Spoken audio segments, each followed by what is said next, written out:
Malam itu, hujan turun sangat deras di Jakarta. Seolah langit ikut menangis menyaksikan ketidakadilan yang sedang terjadi di sebuah gedung pernikahan mewah di Jakarta Selatan. Kilat menyambar sesekali, menerangi spanduk besar yang basah kuyup di depan gerbang. Pernikahan Rina, Dimas. Di dalam gedung, suasananya sangat bertolak belakang dengan badai di luar. Lampu kristal berkilauan, aroma bunga melati dan sedap malam memenuhi setiap sudut ruangan, bercampur dengan wangi parfum mahal dari para tamu undangan yang hadir dengan pakaian batik sutra dan kebaya penuh payet. Suara musik gamelan modern terdengar merdu, mengiringi tawa renyah dan denting gelas yang bersulang. Di pelaminan yang megah bak istana raja, duduk sepasang pengantin yang tampak sempurna. Rina, sang mempelai wanita, tampak begitu cantik. Kulitnya putih bersih, senyumnya manis, dan matanya. Mata itu. Mata Rina begitu indah, bulat, dan berbinar-binar memancarkan kebahagiaan. Setiap orang yang menyalaminya pasti akan memuji. Mata kamu indah sekali, Rina, seperti bintang. Di sebelahnya, Dimas, pria tampan dengan jas mahal, berdiri gagah sambil menggenggam tangan Rina, sesekali membisikkan kata-kata mesra yang membuat Rina tersipu malu. Mereka adalah gambaran pasangan yang direstui Tuhan, pasangan yang membuat iri siapa saja yang memandangnya. Namun, tidak ada satupun tamu yang tahu bahwa di balik dinding tebal yang memisahkan ruang pesta dengan area dapur kotor di belakang gedung, ada seseorang yang sedang menahan perih di hatinya, lebih perih daripada luka bakar yang menghiasi separuh wajah dan tubuhnya. Di sudut dapur yang pengap, penuh dengan tumpukan piring kotor dan sisa makanan, seorang wanita kurus kering sedang duduk di bangku plastik kecil. Namanya Sari. Ia mengenakan kebaya lusuh yang warnanya sudah pudar. Kontras sekali dengan kemewahan di ruang depan. Separuh wajah Sari tertutup oleh rambutnya yang mulai memutih meski usianya baru kepala 3. Dan ia mengenakan kacamata hitam murah yang salah satu gagangnya sudah direkatkan dengan selotip. Tangan Sari, yang kasar dan penuh bekas luka bakar yang mengerikan kulit yang melepuh dan tidak rata sedang sibuk menggosok panci besar yang penuh lemak. Sari bukan pelayan di sana. Ia adalah kakak kandung Rina, satu-satunya keluarga yang Rina miliki di dunia ini. Hei, kamu yang di pojok, jangan cuma melamun. Bentak seorang kepala pelayan, pria gemuk dengan keringat bercucuran. Itu sampah di ember bawa keluar sekarang. Jangan sampai baunya masuk ke ruang pesta. Sari tersentak kaget. Ia buru-buru mengangguk, tidak berani membantah. Iya, Pak. Maaf, Pak. Saya kerjakan sekarang. Suaranya parau dan lemah. Dengan tertatih-tatih, Sari mengangkat ember sampah yang berat itu. Kakinya yang pincang akibat kejadian naas belasan tahun lalu membuatnya berjalan lambat. Setiap langkah adalah siksaan. Tapi rasa sakit di kakinya tidak sebanding dengan rasa sakit di dadanya saat ia mendengar suara tawa Rina yang samar-samar terdengar dari balik pintu dapur. Sari menyeret ember itu ke pintu belakang. Hujan langsung menampar tubuhnya yang ringkih. Ia meletakkan sampah itu di bak penampungan. Lalu diam-diam, ia tidak langsung kembali ke dalam. Ia mengintip melalui celah jendela kaca kecil yang mengarah ke ruang pesta. Dari sana, ia bisa melihat Rina, adiknya. Adik kecil yang dulu ia gendong kemana-mana. Adik yang dulu selalu menangis minta dibelikan es potong. Kini sudah menjadi wanita dewasa yang sangat cantik. Air mata Sari menetes, mengalir melewati pipinya yang berparut luka bakar. Cantik sekali kamu, Dik, bisik Sari lirih. Ibu, Bapak, lihatlah Rina. Dia sudah jadi ratu malam ini. Sari sudah menepati janji Sari untuk menjaga Rina sampai dia bahagia. Tiba-tiba, pintu dapur terbuka kasar. Sari terlonjak dan berusaha sembunyi, tapi terlambat. Sosok Rina berdiri di sana. Rina rupanya ke dapur untuk mencari air minum dingin karena merasa gerah dengan gaun tebalnya. Senyum di wajah Rina seketika lenyap saat melihat sosok wanita lusuh yang basah kuyup mengintip di jendela. Wajah cantik itu berubah menjadi topeng kebencian yang menakutkan.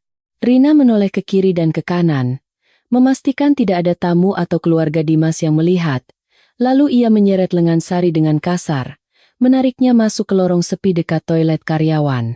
"Ngapain kamu di sini?" desis Rina. Suaranya tajam, menusuk telinga. "Bukankah aku sudah bilang jangan datang? Kamu tuli atau bodoh?" Sari gemetar. Ia mencoba melepaskan cengkeraman tangan adiknya, tapi tenaga Rina jauh lebih kuat. Sari menunduk, takut Rina melihat mata kirinya yang buta dan tertutup kacamata hitam itu. "Rina, Mbak cuma mau lihat." Sari berkata dengan suara bergetar. "Mbak cuma mau lihat kamu di pelaminan." "Mbak rindu, Dek. Mbak bawakan ini." Dengan tangan yang gemetar hebat, Sari merogoh saku kebayanya yang basah. Ia mengeluarkan sebuah amplop kertas koklat yang sudah lecek dan agak basah terkena hujan. Di dalamnya, ada kalung emas peninggalan almarhumah ibu mereka. Itu adalah satu-satunya harta yang Sari simpan mati-matian. Bahkan saat ia kelaparan, ia tidak pernah menjualnya. Ia menyimpannya khusus untuk hari pernikahan Rina. Ini kalung ibu," kata Sari sambil menyodorkan amplop itu. "Ibu dulu pesan, ini buat kamu kalau kamu menikah. Mbak sudah bersihkan, sudah Mbak poles biar mengkilap. Ambillah Rina. Ini doa restu dari Mbak dan Ibu." Rina menatap amplop kotor itu dengan tatapan jijik, seolah Sari baru saja menyodorkan bangkai tikus. Ia tidak mengambilnya. Justru, tangan Rina melayang. Plak! Sebuah tamparan keras mendarat di pipi Sari yang penuh luka parut. Kacamata hitam Sari terlempar jatuh ke lantai, pecah. Kini, wajah asli Sari terlihat jelas di bawah lampu neon lorong yang remang-remang. Wajah yang hancur. Kelopak mata kirinya tertutup rapat, keriput dan melesak ke dalam seolah tidak ada bola mata di dalamnya. Kulit wajah sebelah kirinya tertarik kaku akibat luka bakar lama. Sari memegang pipinya yang panas. Ia tidak percaya. Adiknya, nyawanya, baru saja menamparnya. "Jangan sebut nama ibu dengan mulut kotormu itu," bentak Rina, napasnya memburu. "Kamu pikir aku butuh sampah darimu? Lihat aku. Lihat gaunku. Lihat suamiku. Aku sudah kaya Sari. Aku tidak butuh emas kampungan dari orang cacat sepertimu." Rina menendang amplop itu hingga tergeser jauh ke sudut lorong yang becek. "Kamu tahu kenapa aku tidak mengundangmu?" Rina mendekatkan wajahnya ke wajah Sari.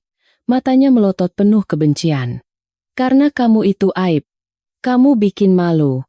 Bayangkan kalau keluarga Mas Dimas melihat kakak iparku seperti pengemis begini. Wajahmu itu menjijikkan. Bikin orang mau muntah. Kamu mau merusak hari bahagiaku dengan wajah monster ini, ha?" Setiap kata yang keluar dari mulut Rina bagaikan paku yang dipalu langsung ke jantung Sari. Sari ingin berteriak. Sari ingin bilang, "Wajah ini hancur karena menyelamatkanmu, Rina. Mata ini buta karena kamu." Tapi tenggorokan Sari tercekat. Rasa sakitnya terlalu dalam hingga air mata pun enggan keluar. Ia hanya bisa menatap Rina dengan satu matanya yang masih berfungsi tatapan yang penuh dengan kebingungan dan luka yang menganga. Mbak yang membesarkan kamu, Rina." Sari berbisik serak. "Mbak yang menyuapimu makan. Mbak yang..." "Cukup," potong Rina. "Itu tugas kamu sebagai kakak. Jangan mengungkit-ungkit masa lalu. Itu kewajibanmu. Sekarang, dengar baik-baik. Setelah malam ini anggap kita tidak pernah kenal. Jangan pernah datang ke rumah baruku. Jangan pernah cari aku. Dan jangan pernah mengaku sebagai kakakku di depan siapapun. Kalau kamu berani muncul lagi, aku panggil satpam untuk menyeretmu seperti anjing." Tiba-tiba, pintu lorong terbuka. Dimas muncul. Pria tampan itu tampak gagah dengan jas hitamnya. Sari menoleh. Ada secercah harapan di hatinya. Dulu, Dimas adalah tetangga mereka. Dulu, Dimas pernah bersikap baik pada Sari. Mungkin Dimas masih punya hati nurani. "Mas Dimas," panggil Sari lemah. Dimas menatap Sari. Tapi, tidak ada belas kasihan di mata itu. Yang ada hanya tatapan dingin, seolah ia sedang melihat kotoran yang menempel di sepatunya. Dimas berjalan mendekat, merangkul pinggang Rina dengan protektif. "Sayang, kenapa lama sekali? Para tamu menanyakan kamu," kata Dimas lembut pada Rina, lalu matanya beralih menatap tajam ke arah Sari. "Sari, bukankah saya sudah titip pesan lewat Pak RT supaya kamu tidak datang? Kamu ini memang keras kepala ya? Atau kamu datang mau minta uang lagi? Belum cukup uang yang kami berikan bulan lalu untuk kamu pindah dari kontrakan." Sari menggeleng kuat-kuat. "Tidak, Mas. Saya tidak minta uang. Saya cuma mau kasih kalung ibu." Dimas tertawa sinis. Tawa yang kering dan meremehkan. "Simpan saja sampahmu itu. Rina sudah punya perhiasan berlian dariku. Kami tidak butuh barang rongsokan." Lalu, Dimas melakukan hal yang membuat harga diri Sari hancur berkeping-keping. Ia merogoh saku celananya, mengeluarkan dompet, mengambil beberapa lembar uang 100 ribuan berwarna merah, lalu melemparkannya ke wajah Sari. Uang-uang itu berhamburan jatuh ke lantai yang basah, bercampur dengan pecahan kaca mata dan amplop kalung yang terbuang. "Ambil ini. Anggap sedekah. Sekarang pergi.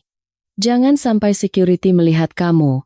Nanti dikira kami membiarkan gelandangan masuk," ucap Dimas dingin. Sari mematung. Ia menatap uang yang berserakan di kakinya. Ia menatap Dimas, pria yang dulu pernah berjanji akan menjaganya, dan Rina, adik yang nyawanya ia selamatkan dari maut. Di depan matanya kini bukanlah manusia, melainkan iblis berwajah malaikat. Perlahan, Sari berlutut. Rina tersenyum mengejek, mengira Sari akan memungut uang itu, tapi tidak. Sari merangkak pelan, mengabaikan uang-uang merah itu. Tangannya meraba-raba lantai yang kotor untuk mencari amplop koklat berisi kalung ibu. Setelah menemukannya, ia memeluk amplop itu erat di dadanya. Ia berdiri susah payah. Kakinya gemetar hebat. Sari tidak mengambil uang sepeser pun. Ia menatap Rina dan Dimas bergantian dengan satu matanya yang merah dan berair. "Kalian boleh buang, Mbak." Suara Sari terdengar aneh, tenang namun mencekam, seperti ketenangan sebelum badai besar. "Kalian boleh injak-injak harga diri, Mbak. Tapi ingat, Rina, mata yang kamu pakai untuk melihat kemewahan ini, mata yang kamu pakai untuk memandang suamimu dengan cinta. Ingatlah dari mana asalnya. Tuhan tidak tidur, Dik. Langit punya mata, dan bumi punya telinga. Nikmatilah pestamu malam ini." Rina sempat terdiam, merinding mendengar nada suara kakaknya. Tapi kesombongannya lebih besar. "Pergi sana. Dasar orang gila." Dimas memanggil dua orang petugas keamanan berbadan besar. "Pak, tolong amankan wanita ini. Dia mengganggu istri saya." Dua satpam itu langsung mencengkeram lengan Sari kiri dan kanan, menyeretnya paksa keluar dari pintu belakang. Sari tidak meronta. Ia membiarkan dirinya diseret seperti karung beras. Tubuhnya dilempar keluar pagar gedung, jatuh tersungkur di atas aspal yang keras dan digenangi air hujan. Lututnya berdarah, sikunya lecet. Hujan semakin deras, membasahi tubuh Sari yang kurus. Ia sendirian di trotoar yang gelap. Sementara di belakangnya, suara musik pesta kembali terdengar meriah, menutupi suara isak tangis seorang kakak yang baru saja dibuang oleh dunianya. Di tengah dingin yang menusuk tulang itu, ingatan Sari melayang mundur, jauh ke masa lalu. Ke sebuah malam jahanam 20 tahun yang lalu, malam di mana api neraka membakar rumah mereka, malam yang mengubah takdir Sari dari seorang gadis cantik menjadi monster demi menyelamatkan Rina. Sari memegang wajahnya yang rusak, air hujan bercampur air mata mengalir masuk ke mulutnya yang terasa asin. "Seandainya malam itu aku membiarkanmu mati, Rina, apakah hari ini akan berbeda?" Batin Sari menjerit. Rasa sakit fisik di tubuhnya perlahan memudar, digantikan oleh rasa sakit di ulu hati yang begitu hebat, seolah ada tangan tak terlihat yang sedang meremas jantungnya hingga hancur. Dan disitulah, di bawah lampu jalan yang temaram, Sari mulai mengingat semuanya. Awal mula dari semua penderitaan ini, hujan masih mengguyur tubuh Sari yang tergeletak di trotoar, seolah air langit berusaha memadamkan api yang tiba-tiba menyala kembali di dalam ingatannya. Rasa dingin yang menusuk tulang saat ini tidak ada apa-apanya dibandingkan dengan rasa panas yang membakar kulitnya 20 tahun yang lalu. Waktu seakan berputar mundur, membawa Sari kembali ke tahun 2004. Saat itu, Sari bukanlah wanita cacat yang menjijikan seperti sekarang. Dulu, di Kampung Melati, Sari dikenal sebagai bunga desa. Umurnya baru 21 tahun. Kulitnya kuning langsat, rambutnya hitam panjang terurai, dan matanya bulat indah memancarkan kelembutan. Setiap pemuda kampung yang lewat di depan rumahnya pasti akan menoleh 2 kali, termasuk Dimas. Ya, Dimas yang sekarang berdiri gagah di pelaminan bersama adiknya itu, dulu adalah pria yang setiap sore duduk di teras rumah Sari, membawakan martabak manis dan berjanji akan menikahi Sari suatu hari nanti. Sari, kalau aku sudah jadi manajer di kota, aku akan melamarmu. Kita akan bangun rumah besar, kata Dimas muda waktu itu, matanya penuh cinta menatap Sari. Sari hanya tersenyum malu-malu sambil menyisir rambut Rina, adiknya yang saat itu baru berusia 10 tahun. Rina kecil sangat manja. Sejak bapak dan ibu meninggal karena kecelakaan bus, Sarilah yang menjadi ayah sekaligus ibu bagi Rina. Sari putus sekolah, bekerja sebagai buruh cuci dari pagi sampai malam demi membelikan Rina baju bagus, sepatu sekolah baru, dan susu agar Rina tumbuh sehat. Sari rela makan nasi garam asalkan Rina bisa makan ayam goreng. Kak Sari, Rina mau jadi putri cantik kalau sudah besar nanti, celoteh Rina waktu itu. Iya dik, kamu akan jadi putri paling cantik. Kakak akan lakukan apa saja buat kamu, jawab Sari sambil mencium kening adiknya. Sari tidak pernah menyangka, ucapan melakukan apa saja itu akan ditagih oleh takdir dengan harga yang sangat mahal. Malam itu, malam Jumat Kliwon. Angin bertiup kencang. Tidak wajar. Listrik di kampung padam total. Sari menyalakan lilin di kamar Rina agar adiknya tidak takut gelap. Rina sudah tertidur pulas memeluk boneka beruang kumal kesayangannya. Sari keluar sebentar untuk mengambil air wudhu di sumur belakang. Tiba-tiba, duar. Suara ledakan keras terdengar dari arah dapur. Kompor minyak tanah meledak, kemungkinan disenggol oleh kucing liar yang melompat dalam kegelapan. Dalam hitungan detik, api menyambar dinding rumah yang terbuat dari kayu tua dan anyaman bambu kering. Kebakaran! Kebakaran! Sari berteriak histeris. Api menjalar dengan kecepatan setan. Asap hitam pekat langsung memenuhi ruangan. Sari yang berada di dekat pintu belakang sebenarnya bisa lari menyelamatkan diri dengan mudah. Jalan keluar terbuka lebar di depannya. Tapi, ingatannya hanya tertuju pada satu hal. Rina! Rina! Rina bangun! Sari tidak lari keluar. Ia justru berlari menerobos gumpalan asap hitam, masuk kembali ke dalam neraka itu. Di kamar, Rina sudah terbangun dan menjerit-jerit ketakutan. Api sudah memblokir pintu kamar. Rina terpojok di sudut kasur, menangis memanggil kakaknya. Kakak, panas, tolong Rina. Tanpa berpikir 2 kali, Sari menerjang lidah api. Panasnya luar biasa. Kulit lengannya terasa perih seperti disayat ribuan silet. Tapi Sari tidak peduli. Ia menyambar selimut tebal, membasahinya dengan sisa air di gelas minum, lalu membungkus tubuh kecil Rina. Pegang erat kakak. Rina, jangan lepas. Sari memeluk Rina dalam gendongannya, menjadikan tubuhnya sendiri sebagai tameng hidup. Ia berlari menuju pintu depan. Namun, atap rumah yang sudah lapuk dimakan rayap dan api tidak mampu bertahan lagi. Terdengar suara gemeretak mengerikan dari atas. Brak! Sebuah balok kayu besar yang membara jatuh tepat menimpa mereka. Sari dengan refleks memutar tubuhnya, membiarkan punggung dan wajah sebelah kirinya dihantam oleh kayu berapi itu demi melindungi Rina yang ada di pelukannya. Ah! Jeritan Sari membelah malam, lebih keras dari suara sirine pemadam kebakaran yang baru datang. Rasanya seperti ada besi panas yang ditempelkan langsung ke wajah dan matanya. Bau daging terbakar, daging tubuhnya sendiri menusuk hidung. Rasa sakitnya begitu hebat hingga dunia Sari seketika menjadi gelap gulita. Hal terakhir yang ia ingat hanyalah tangannya yang masih mendekap erat kepala Rina di dadanya, memastikan tidak ada satupun api yang menyentuh kulit adiknya. Sari terbangun 3 hari kemudian di rumah sakit daerah yang bau obat-obatan murah. Seluruh tubuhnya diperban seperti mumi. Rasa sakit di wajah dan punggungnya berdenyut-denyut tanpa henti, membuatnya ingin mati saja. Tapi kata pertama yang keluar dari bibirnya yang pecah-pecah adalah, "Rina. Mana Rina?" Seorang perawat tua menatapnya dengan iba. "Adikmu selamat, Mbak. Dia ada di ruangan sebelah.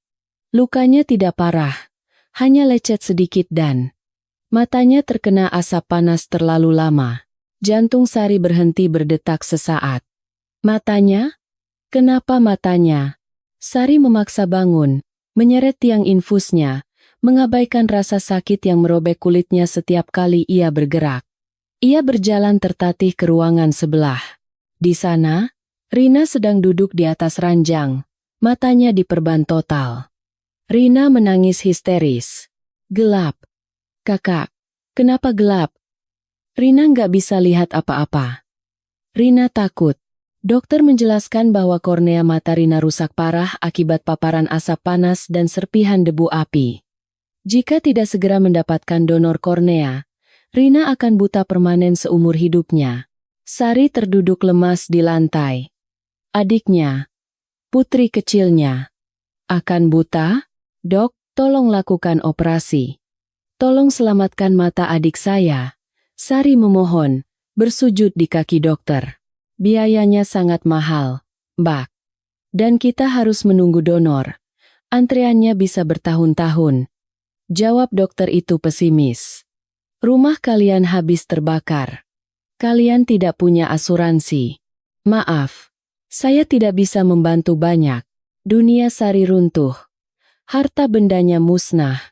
Wajahnya hancur, dan sekarang, masa depan adiknya juga terancam hancur. Malam itu, Sari duduk di lorong rumah sakit yang sepi, menatap pantulan wajahnya di kaca jendela. Perban di wajah kirinya sudah dibuka sedikit untuk diganti. Sari menangis tanpa suara melihat monster di cermin itu. Wajah kirinya melepuh, merah, dan mengerikan. Kulitnya tertarik hingga bibirnya tampak miring. Siapa yang akan mencintainya dengan wajah seperti ini? Dimas? Dimas pasti akan lari ketakutan. Tapi kemudian, Sari melihat mata kirinya. Mata itu masih utuh, meski kelopaknya terbakar. Mata yang indah, sama indahnya dengan mata Rina sebelum kecelakaan. Sebuah pikiran gila, namun suci, muncul di benak Sari. Sari mendatangi dokter bedah itu secara diam-diam malam harinya. Ia mengunci pintu ruangan dokter. "Dok, ambil mata saya," kata Sari tegas. Dokter itu terbelalak. "Apa? Kamu gila? Kamu baru saja lolos dari maut. Wajah saya sudah hancur, Dok. Masa depan saya sudah habis. Tidak ada yang mau mempekerjakan monster seperti saya. Tapi Rina masih kecil. Dia cantik. Dia punya masa depan. Kalau dia buta, siapa yang akan merawat dia nanti kalau saya mati? Tolong, Dok. Ambil mata kiri saya. Pindahkan ke Rina. Itu melanggar kode etik. Saya tidak bisa mengambil organ dari orang hidup yang sehat." Tolak dokter itu keras. Sari berlutut, mencium kaki dokter itu. Air matanya membasahi sepatu sang dokter. "Saya mohon. Saya akan tanda tangan surat pernyataan bahwa ini kecelakaan. Atau dokter bisa bilang bahwa saya menemukan donor anonim. Jangan beritahu Rina kalau itu mata saya. Rina tidak akan mau menerimanya kalau dia tahu. Tolong, Dok, sebagai sesama manusia. Selamatkan adik saya. Biarkan saya yang hidup dalam gelap. Asal adik saya bisa melihat matahari." Hening yang lama. Akhirnya, dokter itu luluh melihat pengorbanan yang begitu agung, namun begitu tragis. Operasi dilakukan secara rahasia di sebuah klinik rekanan dokter tersebut untuk menghindari prosedur rumah sakit yang rumit. Tidak ada bius total yang memadai karena keterbatasan biaya. Sari menggigit kain tebal untuk menahan teriakan saat pisau bedah menyentuh wajahnya. Ia merasakan sakit yang luar biasa saat sebagian dari dirinya diambil. Tapi setiap kali rasa sakit itu menyerang, ia membayangkan senyum Rina. Biarlah aku buta sebelah. Asal kamu bisa melihat dunia, Dik. Biarlah aku jadi monster. Asal kamu tetap jadi putri. Operasi berhasil. Kornea mata Sari berpindah ke mata Rina. 2 minggu kemudian, perban mata Rina dibuka. Pelan-pelan, Dik. Buka matamu, bisik Sari. Mata kirinya kini tertutup perban permanen, dan nantinya akan ia tutupi dengan kacamata hitam seumur hidup. Rina membuka matanya perlahan. Cahaya masuk. Buram. Lalu semakin jelas. Rina melihat dokter, melihat dinding putih, melihat jendela. Aku bisa lihat. Kakak, aku bisa lihat. Rina bersorak kegirangan. Rina menoleh ke arah Sari. Senyumnya merekah lebar. Tapi sedetik kemudian, senyum itu lenyap, digantikan oleh ekspresi horor dan jijik. Rina mundur ke belakang ranjang, menarik selimut menutupi tubuhnya. "Ah, siapa kamu?" jerit Rina. "Ini kakak, Rina." Sari mencoba mendekat. Tangannya terulur ingin memeluk. "Jangan mendekat. Pergi. Pergi." Rina melempar bantal ke arah Sari. "Kakakku cantik. Kakakku bukan monster sepertimu. Wajahmu menakutkan. Kayak hantu. Pergi." Sari terpaku. Hatinya hancur berkeping-keping. Lebih sakit daripada saat api membakar kulitnya. Ia sadar, Rina tidak mengenali wajahnya yang sudah rusak total akibat luka bakar. Dan saat Rina akhirnya sadar bahwa sosok mengerikan itu adalah kakaknya, tatapan Rina tidak berubah menjadi kasih sayang, melainkan rasa malu. "Kenapa kakak enggak mati aja sekalian pas kebakaran?" Gumam Rina pelan, tapi terdengar jelas di telinga Sari yang tajam. "Kalau kakak hidup kayak gini, teman-temanku bakal ngejek aku punya kakak cacat." Sari mundur perlahan keluar kamar. Di balik kacamata hitam yang menutupi rongga matanya yang kosong, air mata darah menetes. Ia baru saja memberikan dunianya untuk Rina, tapi Rina justru membuangnya karena rupa fisiknya. Dan disitulah, di lorong rumah sakit yang dingin, Dimas datang. Sari berharap Dimas akan menjadi pelipur lara. Sari berharap cinta Dimas tulus, tidak memandang fisik. Tapi saat Dimas melihat wajah Sari, pria itu mundur 2 langkah. Wajahnya pucat pasi. Tidak ada pelukan hangat. Tidak ada kata-kata penghiburan. Dimas berbalik badan dan pura-pura menerima telepon, lalu pergi meninggalkan Sari sendirian dan tidak pernah kembali lagi. Sari kehilangan segalanya dalam satu malam. Wajahnya, matanya, rumahnya, dan cintanya. Yang tersisa hanyalah Rina. Rina yang kini bisa melihat dunia dengan indah menggunakan mata Sari, tapi memilih untuk tidak melihat pengorbanan kakaknya. Kembali ke masa kini, di trotoar yang basah kuyup, Sari menghapus air matanya. Ia meraba wajahnya yang kasar. 20 tahun ia hidup dalam bayang-bayang. Bekerja serabutan, dihina orang, demi mengirimi uang untuk sekolah Rina di kota lain agar Rina tidak perlu malu punya kakak cacat di dekatnya. Rina tidak pernah tahu dari mana uang itu berasal. Rina tidak pernah tahu bahwa mata yang ia pakai untuk merayu Dimas, untuk melihat gaun pengantinnya, adalah mata Sari. Dan malam ini, di pesta pernikahan itu, Sari mendapatkan jawaban atas semua pengorbanannya. Sebuah tamparan dan uang receh yang dilempar ke wajahnya. "Cukup," bisik Sari pada angin malam. Suaranya tidak lagi lemah. Ada getaran amarah yang mulai bangkit dari dasar jiwanya yang paling dalam. "Sudah cukup aku diam. Sudah cukup aku berkorban." Sari berdiri, meskipun kakinya sakit. Ia menggenggam erat amplop berisi kalung ibu yang basah.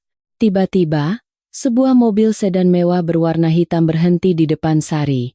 Kaca jendela turun perlahan. Seorang pria parubaya dengan setelan jas rapi menatap Sari dengan tajam. "Sari, Sari binti Ahmad?" tanya pria itu.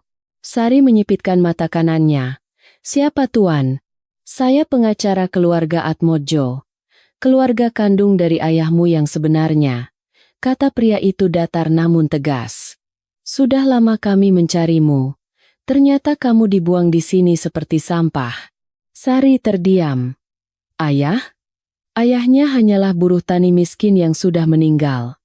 Apa maksud orang ini? Namun sebelum Sari sempat bertanya, pria itu melanjutkan kalimatnya. Kalimat yang akan mengubah arah balas dendam Sari selamanya.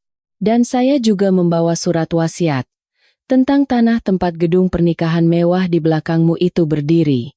Ternyata sertifikat aslinya ada nama kamu di dalamnya, bukan nama pengembang yang menyewakannya pada keluarga Dimas." Mata kanan Sari membelalak. Gedung itu? Tempat Rina dan Dimas berpesta di atas penderitaannya? Pria itu membuka pintu mobil. "Masuklah, Bu Sari. Langit tidak buta. Sudah waktunya kita mengambil kembali apa yang menjadi hak Anda, dan memberi pelajaran pada mereka yang tidak tahu diuntung." Sari menoleh sekali lagi ke arah gedung pernikahan yang gemerlap. Kilat menyambar di langit, menerangi wajahnya yang rusak. Kali ini, tidak ada lagi air mata.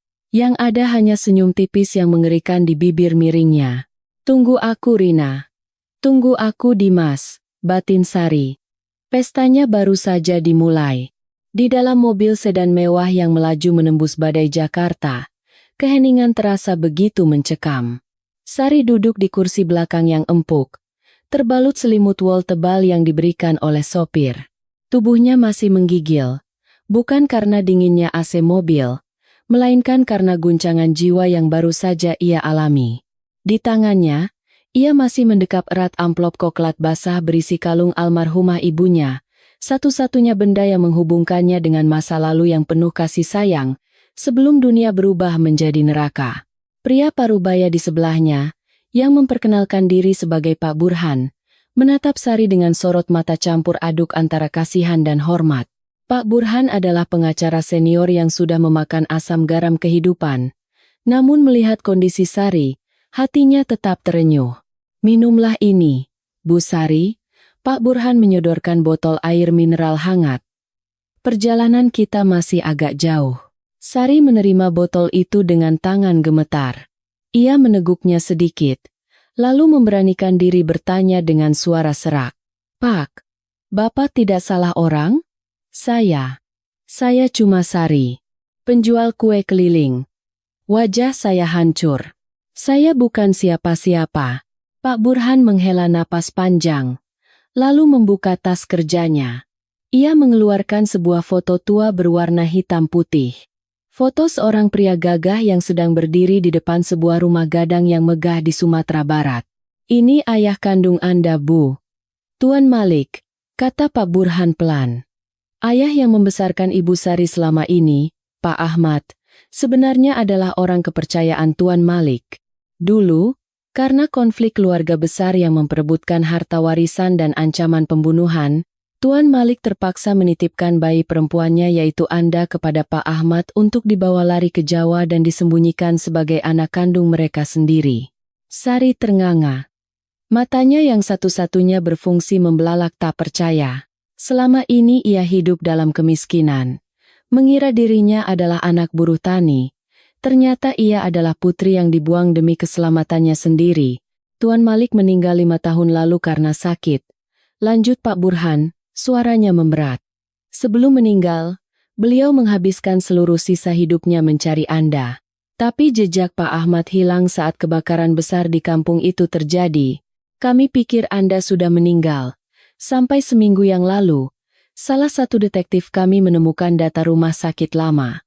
Data tentang operasi transplantasi kornea mata yang dilakukan secara ilegal." Pak Burhan menatap mata kanan Sari lekat-lekat. Di situ tertulis nama Sari, yang mendonorkan mata untuk adiknya, Rina. "Dari situlah kami tahu Anda masih hidup, dan hati Tuan Malik tidak pernah salah." Air mata Sari menetes lagi. Kali ini bukan karena sedih, Tapi karena rasa sesak yang luar biasa. Takdir macam apa ini? Ia punya ayah kaya raya yang mencarinya. Tapi ia hidup menderita di bawah kolong jembatan. Lalu, Rina? Tanya Sari pelan. Apakah Rina juga anak Tuan Malik? Pak Burhan menggeleng tegas. Bukan. Rina adalah anak kandung Pak Ahmad dan istrinya.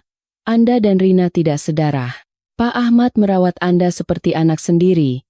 Tapi secara darah, Andalah pewaris tunggal seluruh aset Tuan Malik. Termasuk tanah seluas 5 hektar di Jakarta Selatan yang kini disewa oleh pengelola gedung pernikahan tempat adik angkat Anda baru saja menikah. Sari menyandarkan kepalanya ke jendela mobil. Ia melihat pantulan wajahnya yang rusak di kaca. Rina bukan adik kandungnya. Rina tidak sedarah dengannya. Tapi Sari telah memberikan matanya, wajahnya, masa mudanya untuk Rina, dan Rina membalasnya dengan sampah. Pak Burhan. Suara Sari tiba-tiba berubah dingin, seingin es batu. Bawa saya pergi dari sini. Obati luka saya. Ajari saya cara menjadi pewaris Tuan Malik. Saya ingin mengambil kembali apa yang menjadi hak saya. Pak Burhan tersenyum tipis. Ia melihat api yang baru menyala di mata Sari, api yang jauh lebih panas daripada kebakaran 20 tahun lalu.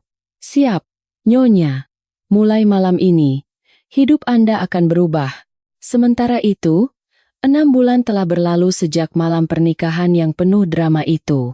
Di sebuah rumah mewah di kawasan elit Menteng, Rina sedang duduk di depan meja riasnya yang bertabur kosmetik impor mahal.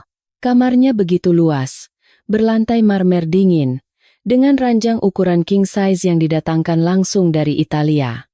Hidup Rina sekarang adalah impian setiap wanita. Suami tampan, rumah gedongan, mobil berjejer di garasi, dan kartu kredit tanpa batas. Tapi, ada sesuatu yang salah. Rina menatap cermin. Ia sedang memulas maskara ke bulu matanya yang lentik.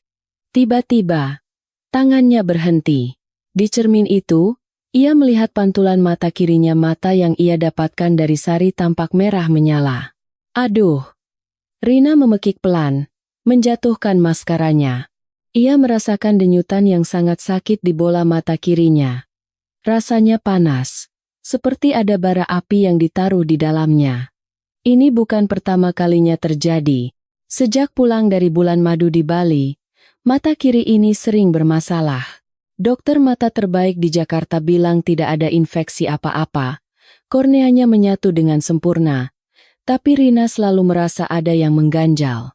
Setiap kali Rina melihat kemewahan, setiap kali ia melihat barang mahal, mata itu berdenyut sakit, dan yang paling mengerikan adalah mimpi buruknya. Hampir setiap malam, Rina bermimpi berada di tengah kebakaran. Ia mendengar suara jeritan kakaknya. Panas, Rina. Panas. Lalu ia terbangun dengan keringat dingin, dan mata kirinya akan mengeluarkan air mata terus-menerus tanpa bisa dihentikan. Seolah mata itu menangis sendiri mewakili pemilik aslinya. Kenapa lagi sih? Suara berat Dimas terdengar dari arah pintu. Suaminya itu baru pulang kerja, tapi wajahnya tidak terlihat bahagia. Wajah Dimas kusut, dasinya longgar, dan bau alkohol tercium samar dari mulutnya.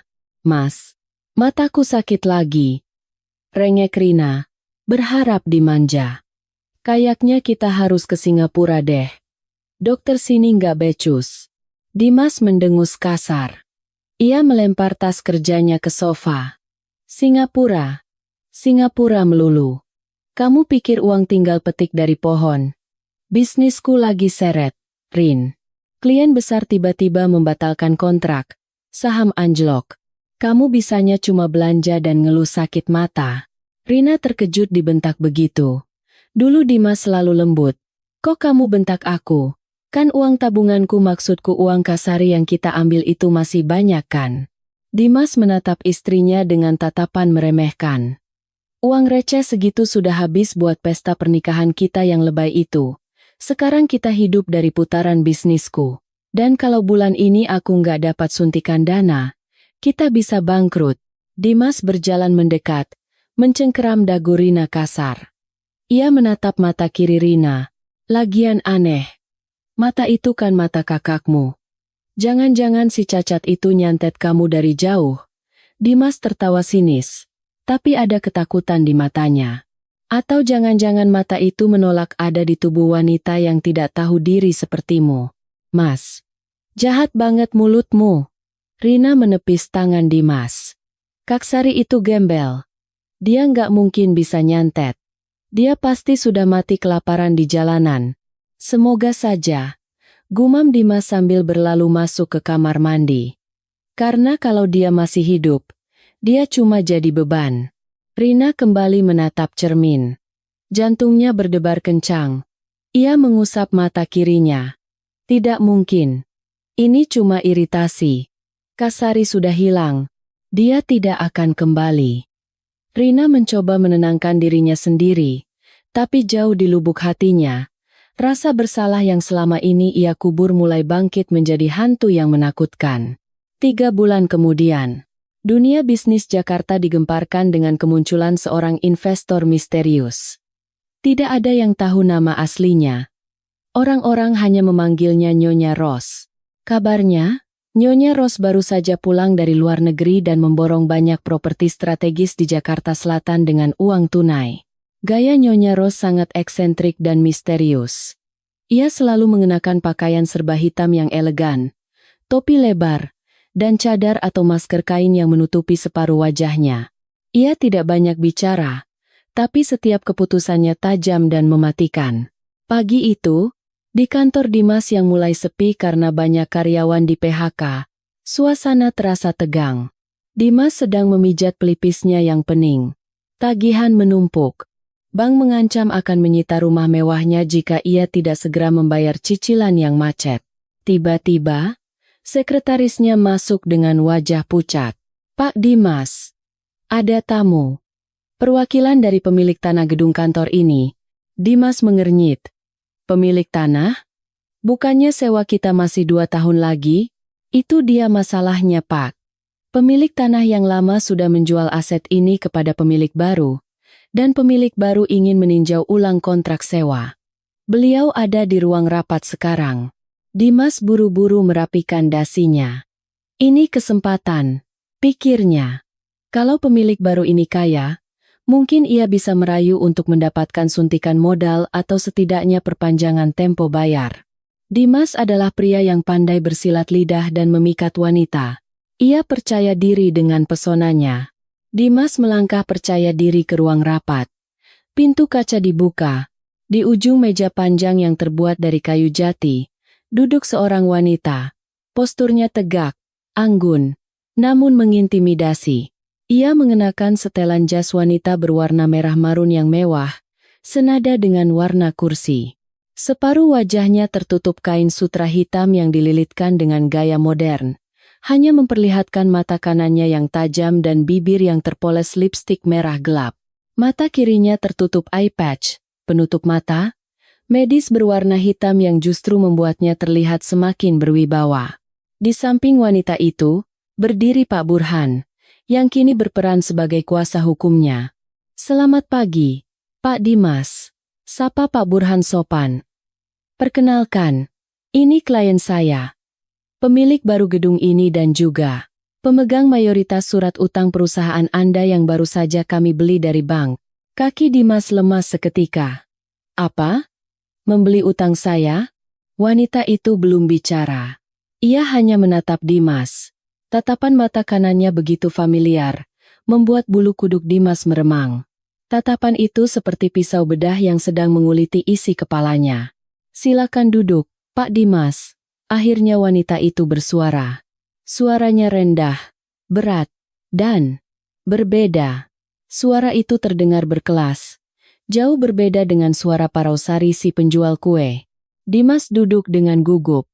Bu, Nyonya, saya tidak tahu kalau utang saya dialihkan.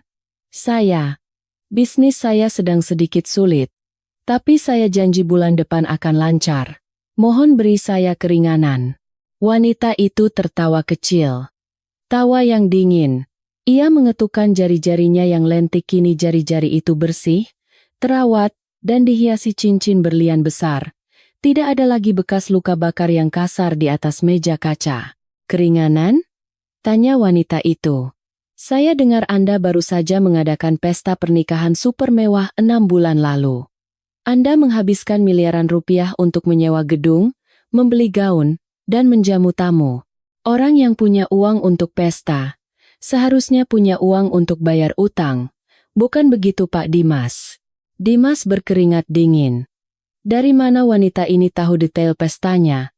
Itu uang tabungan istri saya, Nyonya. Dimas berbohong. Oh, istri Anda. Rina, bukan? Wanita itu menyebut nama Rina dengan nada menekan. Wanita beruntung yang memiliki mata sangat indah.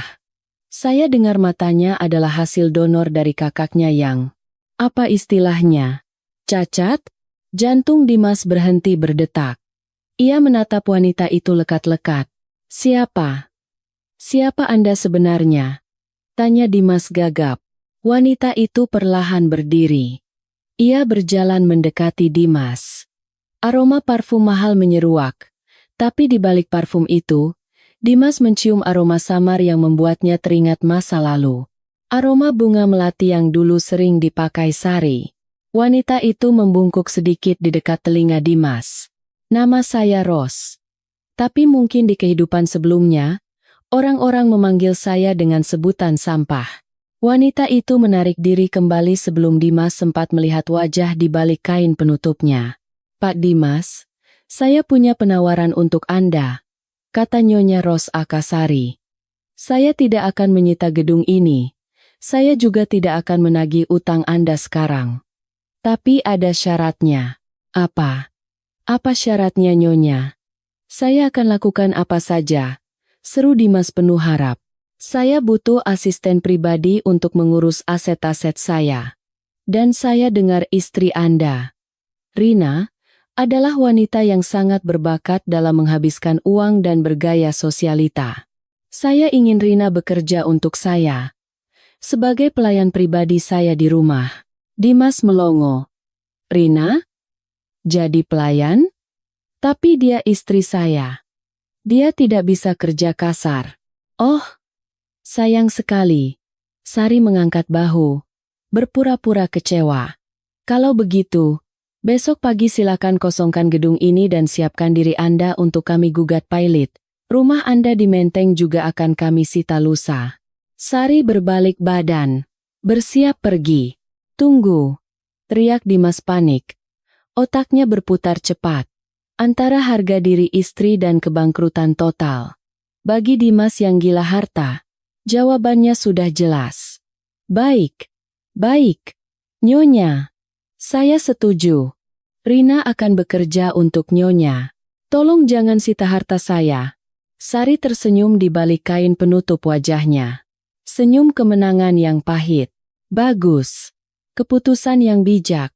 Pak Dimas, suruh istrimu datang ke alamat ini besok pagi jam 6. Jangan terlambat.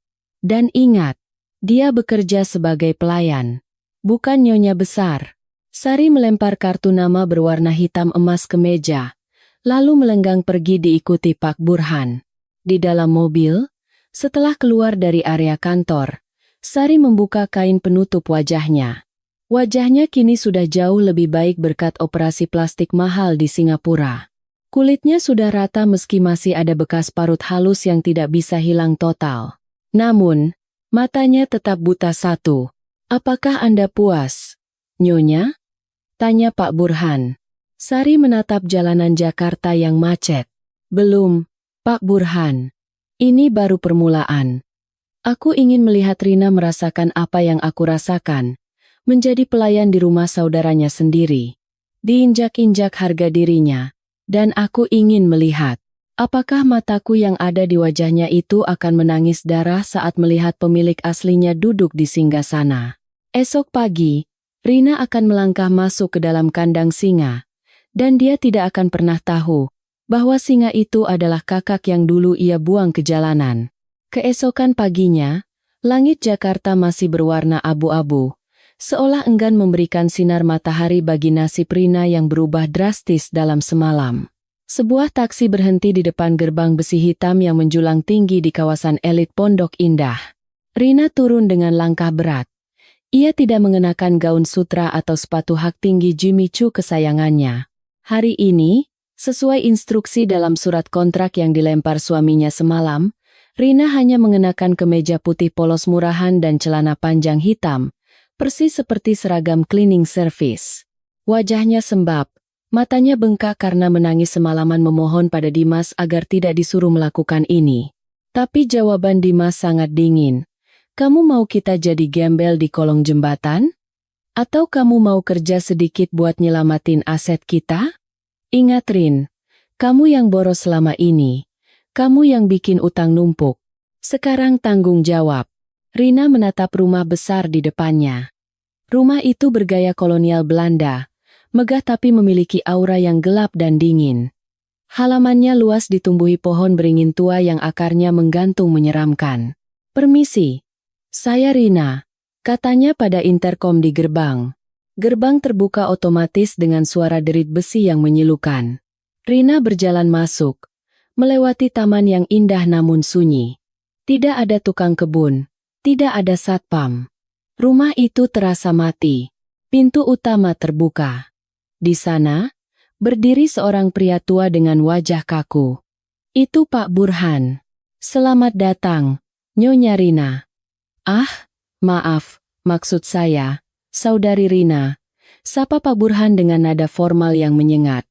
Mulai detik ini, lupakan status Anda sebagai istri pengusaha. Di sini, Anda adalah pelayan pribadi Nyonya Ros. Ikuti saya. Rina mengepalkan tangannya menahan amarah. Di mana suami saya bilang saya cuma perlu tanda tangan dokumen? Tugas pertama Anda bukan tanda tangan. Potong Pak Burhan. Ia menyerahkan sebuah ember berisi air kotor dan kain pel kumal. Lantai ruang tamu ini terbuat dari marmer Italia. Nyonya Ros tidak suka ada debu setitik pun. Pel sampai mengkilap. Dengan tangan. Jangan pakai tongkat pel. Apa? Rina melotot. Saya tidak pernah ngepel seumur hidup saya. Saya punya pembantu di rumah. Di sini, Andalah pembantunya. Suara Pak Burhan meninggi. Atau Anda mau saya telepon bank untuk menyita rumah Anda di Menteng sekarang juga? Ancaman itu ampuh. Rina gemetar. Dengan air mata bercucuran, ia berlutut di lantai yang dingin. Tangan halusnya yang biasa memegang gelas wine kini harus mencelup ke dalam air sabun yang bau. Ia mulai menggosok lantai marmer itu. Lututnya sakit, punggungnya pegal. Sialan. Awas saja nanti kalau Dimas sudah sukses lagi, aku bakal beli rumah ini dan pecat semua orang. Batin Rina menjerit. 1 jam berlalu. Rina kelelahan, keringat membasahi punggungnya. Tiba-tiba, ia mendengar suara langkah kaki yang diseret pelan di lantai atas. Tak, srek, tak, srek. Suara tongkat kayu beradu dengan lantai. Rina mendongak. Di puncak tangga yang melingkar megah, berdiri sosok wanita berbaju hitam panjang. Wajahnya tertutup cadar kain sutra hitam, hanya mata kanannya yang terlihat tajam mengawasi Rina di bawah. Itu Nyonya Ros. Jantung Rina berdegup kencang. Ada sesuatu pada sosok itu yang membuatnya merinding. Aura wanita itu begitu kuat, mendominasi ruangan. Dan, mata kiri Rina tiba-tiba berdenyut nyeri lagi. Lebih sakit dari biasanya. Rasanya seperti ada jarum yang menusuk dari dalam bola mata. Aduh! Rina memegang matanya, meringis kesakitan. Sakit! Suara Nyonya Ros terdengar menggema dari atas. Suaranya berat, serak, dan dingin. Mungkin matamu tidak suka melihat majikan barunya. Rina menunduk, takut menatap sosok itu. Maaf Nyonya. Mata saya memang sedang iritasi. Nyonya Ros menuruni tangga perlahan. Setiap langkah kakinya seolah menghitung detak jantung Rina. Ia berhenti tepat di depan Rina yang masih berlutut memegang kain pel. Angkat kepalamu, perintah Nyonya Ros. Rina mengangkat wajahnya perlahan. Ia melihat sepatu hak tinggi Nyonya Ros yang mengkilap, lalu naik ke gaun hitamnya, dan berhenti di leher. Rina tidak berani menatap mata Nyonya Ros. Saya dengar kamu punya mata yang sangat cantik. Nyonya Rose membungkuk sedikit, menatap lekat-lekat ke mata kiri Rina. Mata itu bening sekali, seperti mata seorang malaikat. Sayang sekali terpasang di wajah seorang parasit. Rina tersentak. Maksud Nyonya apa? Bersihkan ini? Nyonya Rose tidak menjawab. Ia malah menjatuhkan vas bunga kristal yang ada di meja konsol di sampingnya. Prang! Vas itu pecah berkeping-keping. Air dan pecahan kaca berserakan di lantai yang baru saja Rina pel susah payah. Bersihkan dengan tanganmu, sampai tidak ada serpihan sekecil apapun. Perintah Nyonya Rose datar. Tapi Nyonya, tangan saya bisa luka. Protes Rina. Oh, takut luka. Nyonya Rose tertawa sinis.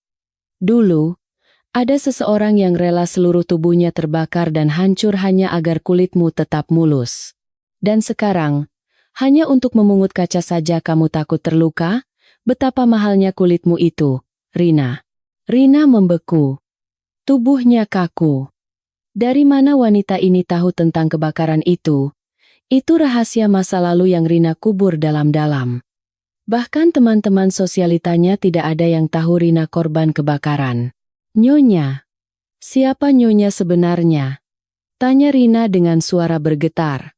Nyonya Rose mendekatkan wajahnya yang bercadar ke telinga Rina. Aroma bunga melati yang menyengat kembali tercium. Rina kenal bau ini. Ini bau minyak rambut yang dulu sering dipakai Kak Sari. Tapi, tidak mungkin. Kak Sari miskin. Kak Sari cacat. Wanita ini kaya raya. Kulit tangannya halus. Dan bahasanya terpelajar. Saya adalah karmamu, bisik Nyonya Rose. Kerjakan tugasmu, atau kontrak suamimu hangus. Nyonya Rose berbalik dan berjalan menuju ruang makan. Siapkan makan siang saya. Saya mau sup buntut. Dan ingat, jangan ada satupun rambut yang jatuh ke dalam mangkuk, atau saya akan menyuruhmu memakannya dari lantai. Rina menangis tanpa suara sambil memunguti pecahan kaca. Jarinya tergores, darah menetes di lantai marmer putih. Darah segar. Kak Sari. Kakak di mana? Rina tiba-tiba teringat kakaknya. Dulu, kalau tangan Rina luka sedikit saja kena kertas, Sari akan panik luar biasa dan langsung mengobatinya. Sekarang, Rina berdarah-darah, dan tidak ada yang peduli. Siang itu adalah siksaan berikutnya. Rina harus berdiri di samping meja makan, menuangkan air, mengambilkan lauk, persis seperti pelayan restoran, sementara Nyonya Rose makan dengan anggun. Tapi Nyonya Rose tidak makan sendirian. Di kursi seberangnya, ada sebuah kursi kosong. Di atas piring kosong di kursi itu, Nyonya Rose meletakkan sebuah foto bingkai kecil. Foto Rina dan Sari waktu kecil. Sebelum kebakaran. Di foto itu, Sari sedang memeluk Rina dengan penuh kasih sayang. Rina hampir menjatuhkan teko air saat melihat foto itu. Kenapa? Kamu kenal gadis di foto ini? Tanya Nyonya Rose sambil menyendok sup. Itu foto masa kecil saya, jawab Rina gugup. Dan kakak saya. Kakak? Nyonya Rose pura-pura terkejut. Oh. Jadi kamu punya kakak, di mana dia sekarang? Kenapa tidak pernah kamu ajak ke pestamu yang mewah itu? Rina menelan ludah. Ia harus berbohong. Ia tidak mau Nyonya Rose tahu kalau ia punya kakak cacat yang ia buang. Kakak saya. Dia sudah meninggal, Nyonya. Dusta Rina. Dia meninggal dalam kebakaran waktu kami kecil. Trak. Sendok di tangan Nyonya Rose menghantam piring dengan keras. Suara dentingnya membuat Rina melompat kaget. Meninggal? Nyonya Rose bertanya dengan nada rendah yang menakutkan. Kamu bilang dia meninggal? Lalu? Mata siapa yang ada di wajahmu itu? Rina? Mata hantu? Rina mundur selangkah. Wajahnya pucat pasi. Nyonya tahu dari mana soal mata saya? Dunia ini sempit. Rina. Sangat sempit. Nyonya Rose berdiri. Berjalan perlahan mengelilingi Rina. Saya benci pembohong. Terutama pembohong yang membunuh saudaranya sendiri dalam ingatannya. Padahal saudaranya masih hidup menderita. Nyonya Rose berhenti tepat di belakang punggung Rina. Saya dengar cerita lain. Saya dengar kakakmu selamat. Dia cacat karena menyelamatkanmu. Dia menjual matanya demi kamu. Dan kamu membuangnya seperti sampah di hari pernikahanmu. Benar begitu? Tidak. Itu fitnah. Rina berteriak defensif. Dia yang pergi sendiri. Dia malu karena wajahnya jelek. Saya sudah kasih uang. Tapi dia menolak. Dia memang kakak yang tidak tahu diuntung. Nyonya Rose diam. Hening yang panjang dan mencekam. Tangan Nyonya Rose yang memegang tongkat kayu gemetar menahan emosi. Ingin rasanya ia memukul kepala adiknya itu sekarang juga. Tapi tidak. Fisik Rina tidak boleh hancur dulu. Jiwanya yang harus hancur. Baiklah kalau itu versimu, kata Nyonya Rose tenang kembali. Sekarang, ikut saya ke ruang kaca. Nyonya Rose membawa Rina ke sebuah ruangan di sayap barat rumah. Ruangan itu aneh. Dindingnya penuh dengan cermin. Ratusan cermin berbagai ukuran. Dari lantai sampai langit-langit. Tugasmu sore ini, kata Nyonya Rose. Bersihkan semua cermin ini. Dan setiap kali kamu membersihkan satu cermin, kamu harus menatap mata kirimu sendiri di pantulan cermin itu dan berkata, "Terima kasih, kakak." Lakukan itu 1000 kali sampai semua cermin bersih. Nyonya gila. Itu penyiksaan, protes Rina. Lakukan. Atau Dimas masuk penjara besok pagi karena penggelapan pajak. Saya punya buktinya di meja kerja saya. Rina kalah lagi. Ia ditinggalkan sendirian di ruangan penuh cermin itu. Pintu dikunci dari luar. Rina mulai mengelap cermin pertama. Ia melihat pantulan dirinya. Wajahnya yang cantik tapi kusam. Dan mata itu. Mata kiri itu. Terima kasih, kakak. Gumam Rina pelan. Tanpa niat. Ia pindah ke cermin kedua. Terima kasih, kakak. Cermin ketiga. Terima kasih, kakak. Lama-kelamaan, suasana di ruangan itu berubah menjadi horor psikologis. Rina merasa pantulan di cermin itu bukan dirinya. Mata kiri di cermin itu seolah hidup sendiri. Mata itu menatap Rina dengan tatapan sedih, tatapan kecewa, tatapan marah. Dan tiba-tiba, Rina mendengar suara bisikan. Bukan dari luar, tapi seolah dari dalam kepalanya. Atau mungkin dari pantulan cermin itu. Rina. Panas. Tolong kakak. Rina. Rina melempar kain lapnya. Ia menutup telinganya. Diam. Tapi suara itu makin jelas. Suara Sari saat kebakaran. Jangan lihat wajah kakak. Kakak jelek. Ambil mata kakak, Rina. Biar kamu bisa melihat dunia. Rina mundur ketakutan. Punggungnya menabrak cermin besar di belakangnya. Ia menoleh, dan ia berteriak histeris. Di cermin itu, bayangannya bukan Rina yang cantik, tapi bayangan wanita dengan wajah separuh hancur terbakar, memakai kebaya lusuh, dan mata kirinya berlubang darah. Itu bayangan Sari. Tolong bukain pintunya. Ada hantu. Mas Dimas tolong. Rina menggedor pintu. Terkunci itu dengan brutal. Kuku-kukunya patah menggaruk kayu pintu. Di balik pintu, di lorong yang gelap, Sari Nyonya Rose, berdiri dia mendengarkan teriakan histeris adiknya. Ia tidak tersenyum. Air mata mengalir dari mata kanannya, membasahi kain cadarnya. Sakit. Rina? Bisik Sari lirih. Itu belum seberapa dibanding rasa sakit saat aku memberikan mataku padamu, dan kau meludahiku. Sari berbalik pergi, membiarkan Rina terkurung di ruangan cermin itu semalaman. Biarkan Rina berhadapan dengan dosa-dosanya sendiri. Biarkan mata itu berbicara pada pemilik barunya. Malam itu, Rina tidak tidur sedetik pun. Ia meringkuk di sudut ruangan, menutup matanya rapat-rapat. Tapi anehnya, meskipun matanya terpejam, ia tetap bisa melihat. Mata kiri donor itu seolah tembus pandang, memaksanya melihat bayangan masa lalu yang terus berputar seperti film horor. Piring nasi yang Rina lempar ke Sari, kata-kata kasar yang Rina ucapkan, dan momen saat Sari diseret satpam keluar gedung pernikahan. Mata itu merekam semuanya. Dan sekarang, mata itu memutar ulang rekamannya untuk menyiksa Rina. Malam semakin larut di kediaman Nyonya Ros. Hujan di luar sudah berhenti, menyisakan hawa dingin yang menusuk hingga ke tulang sumsum. Di ruang tamu yang luas dan minim cahaya, Rina masih berlutut. Tangannya sudah keriput karena terendam air sabun seharian. Lututnya memar, dan matanya bengkak. Ia baru saja selesai membersihkan seluruh lantai marmer itu untuk ketiga kalinya karena Nyonya Ros bilang masih ada bau kemiskinan yang menempel. Tiba-tiba, bel pintu berbunyi. Pak Burhan membuka pintu utama. Sosok Dimas muncul di sana. Pria itu tampak gagah dengan setelan jas mahalnya, meskipun wajahnya terlihat lelah dan cemas. Ia membawa sebuket bunga mawar merah yang besar dan kotak coklat mahal. "Mas Dimas." Rina berseru lemah. Harapan membuncah di dadanya. Suaminya datang. Suaminya pasti datang untuk menjemputnya pulang, atau setidaknya membelanya dari majikan gila ini.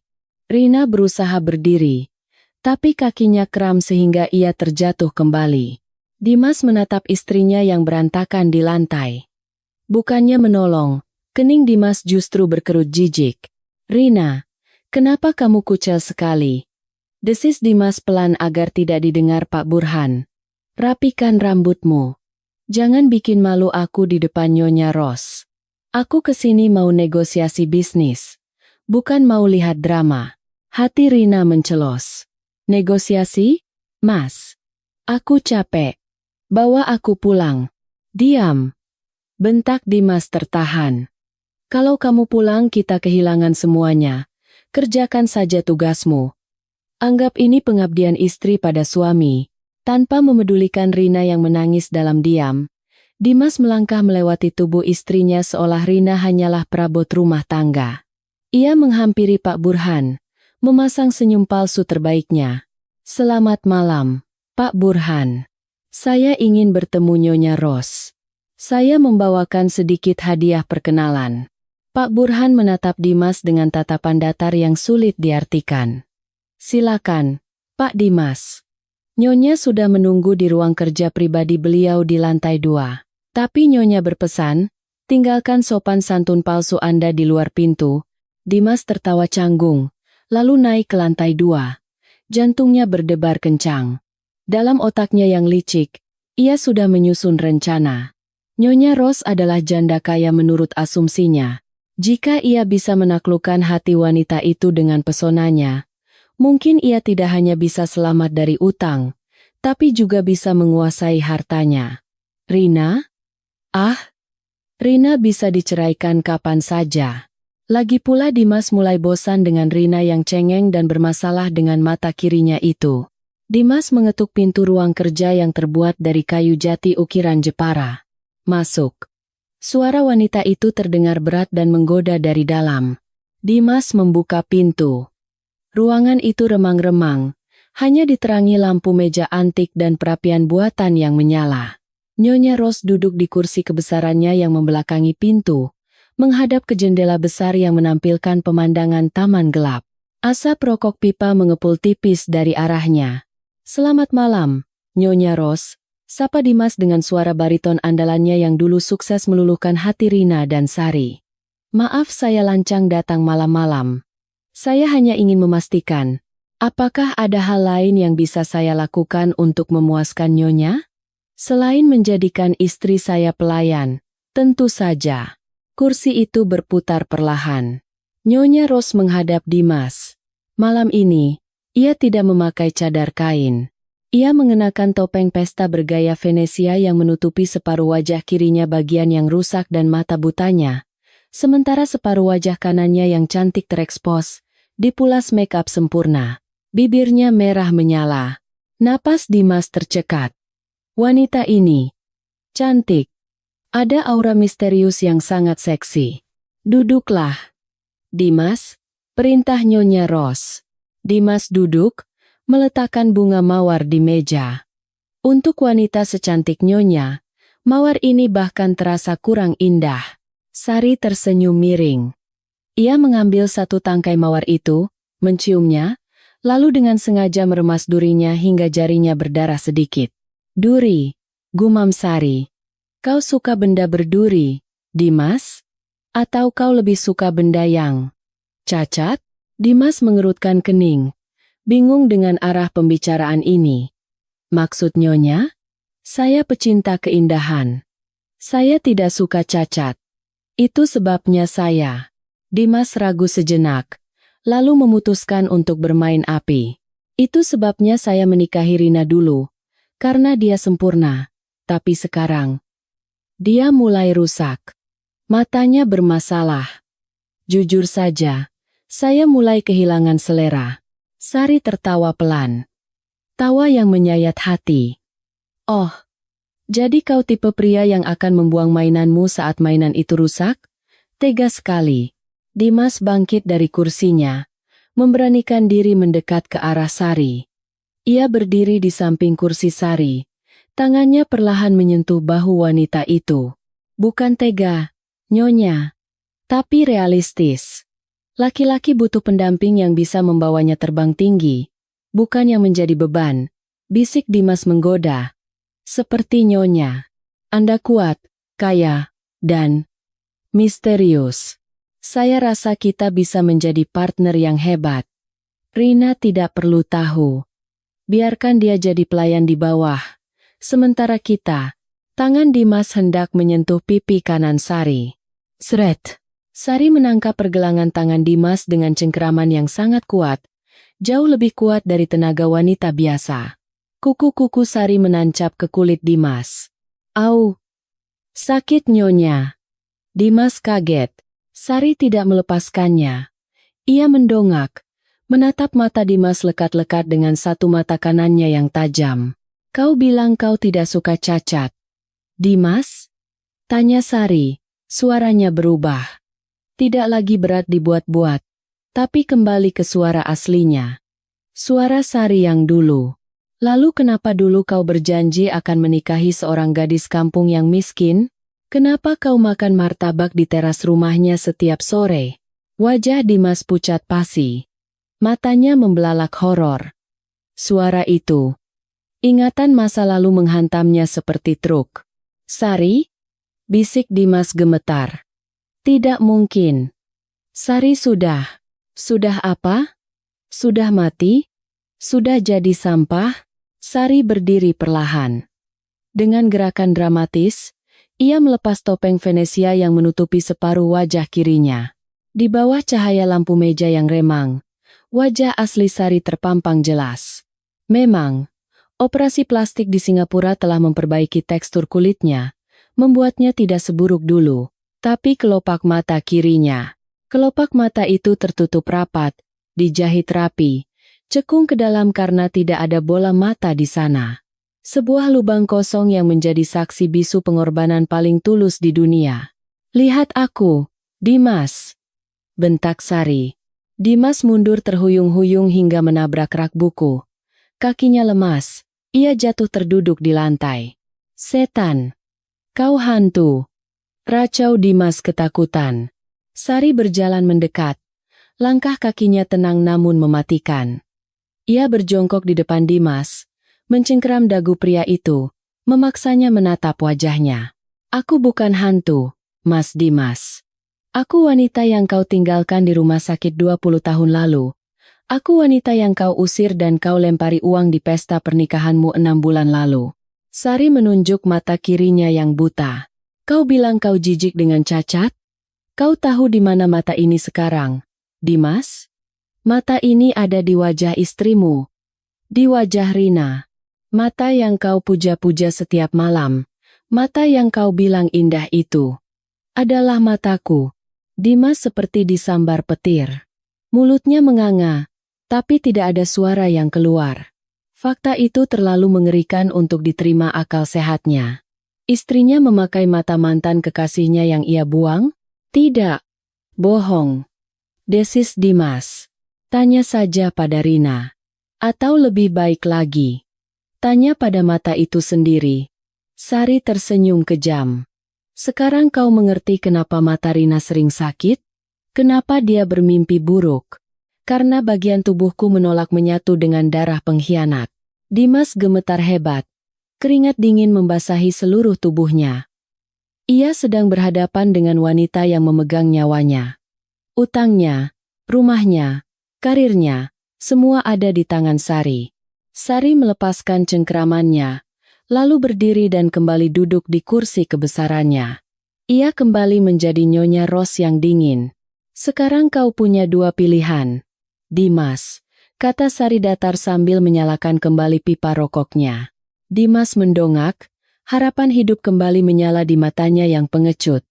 Ah, apa itu? Pilihan pertama, aku hancurkan kamu sekarang juga. Aku penjarakan kamu atas penggelapan pajak. Aku sita semua hartamu, dan aku biarkan kamu membusuk di sel tikus bersama para kriminal kelas Teri. Dimas menggeleng panik. Jangan. Tolong jangan, Sari. Nyonya. Aku akan lakukan apa saja. Apa pilihan kedua? Sari menatapnya dengan tatapan merendahkan. Pilihan kedua. Kau tetap menjadi suamiku di atas kertas tapi jiwamu milikku. Kau harus membantuku menghancurkan Rina. Kau harus membuat Rina merasa bahwa dia gila. Kau harus membuat dia percaya bahwa mata itu dikutuk. Kau harus menjadi alatku untuk menyiksa batin adikku sendiri, sampai dia memohon kematian sebagai satu-satunya jalan keluar. Hening sejenak. Dimas menelan ludah. Ia menimbang-nimbang, mengkhianati istrinya demi keselamatan dirinya sendiri. Bagi Dimas, itu bukan pilihan sulit. Ia sudah pernah melakukannya pada Sari. Ia bisa melakukannya lagi pada Rina. Aku setuju, jawab Dimas cepat. Rina memang pantas mendapatkannya. Dia yang memaksaku mengusirmu waktu itu. Dia yang jahat, Sari. Aku cuma korban. Sari tertawa keras. Tawa yang penuh kepahitan. Pria ini benar-benar sampah. Dia bahkan tidak ragu menjual istrinya sendiri dalam hitungan detik. Bagus, kata Sari. Sekarang berdiri. Hapus air matamu. Turun ke bawah. Temui Rina, dan katakan padanya bahwa kau tidak bisa membawanya pulang karena Nyonya Ros sangat marah. Katakan padanya bahwa satu-satunya cara untuk menebus dosa adalah dengan patuh pada Nyonya Ros. Dan satu lagi, Sari melemparkan sebuah botol kecil berisi cairan bening ke arah Dimas. Setiap malam, teteskan ini ke minuman Rina. Ini obat halusinogen dosis rendah. Ini akan membantunya melihat apa yang seharusnya dia lihat. Dimas menangkap botol itu dengan tangan gemetar. Ia telah resmi menjalin kontrak dengan iblis. Dimas turun ke bawah dengan langkah gontai. Di ruang tamu, Rina masih menunggu dengan penuh harap. Melihat suaminya turun, Rina langsung memeluk kaki Dimas. Mas, gimana? Kita pulangkan. Kamu sudah bayar utangnya kan? Dimas menatap Rina. Ia melihat mata kiri istrinya. Tiba-tiba ia merasa mual. Ia membayangkan rongga mata kosong di wajah Sari tadi. Dimas menendang Rina pelan agar melepaskan pelukannya. Maaf Rin. Negosiasi gagal, kata Dimas dingin, memulai aktingnya. Nyonya Ros terlalu kuat. Kamu harus tetap di sini. Kamu harus kerja lebih keras. Jangan bikin dia marah, atau aku yang kena imbasnya. Tapi Mas, aku takut. Di sini angker. Tangis Rina pecah. Dimas membungkuk, memegang bahu Rina. Ia menatap mata kiri itu lekat-lekat. Itu cuma perasaanmu Rin. Atau mungkin itu karena kamu punya dosa yang belum ditebus. Sudahlah. Aku pulang dulu. Jangan telepon aku kalau tidak penting. Dimas berbalik pergi, meninggalkan Rina yang meraung-raung di lantai marmer yang dingin. Di lantai atas, dari balik tirai jendela, Sari menatap kepergian mobil Dimas. Satu domba sudah tersesat, bisik Sari. Sekarang tinggal menyembelihnya perlahan. Malam itu, untuk pertama kalinya dalam 20 tahun, Sari tidur nyenyak. Sementara di kamar pelayan yang sempit dan pengap di bagian belakang rumah, Rina mulai berteriak-teriak dalam tidurnya. Obat halusinogen yang diam-diam dimasukkan Dimas ke dalam air minum Rina sebelum pulang tadi mulai bekerja. Di dalam mimpi Rina, dinding kamar itu berdarah. Dan di setiap tetesan darah itu, muncul bola mata yang menatapnya. Ribuan bola mata. Dan semuanya adalah mata Sari. 2 bulan telah berlalu sejak Rina menjadi pelayan di rumah Nyonya Ros. Waktu seakan berhenti di dalam tembok tinggi batu pondok indah itu. Rina bukan lagi wanita sosialita yang cantik jelita. Tubuhnya kurus kering, tulang pipinya menonjol tajam, dan kulitnya pucat seperti mayat hidup. Lingkaran hitam di bawah matanya begitu pekat.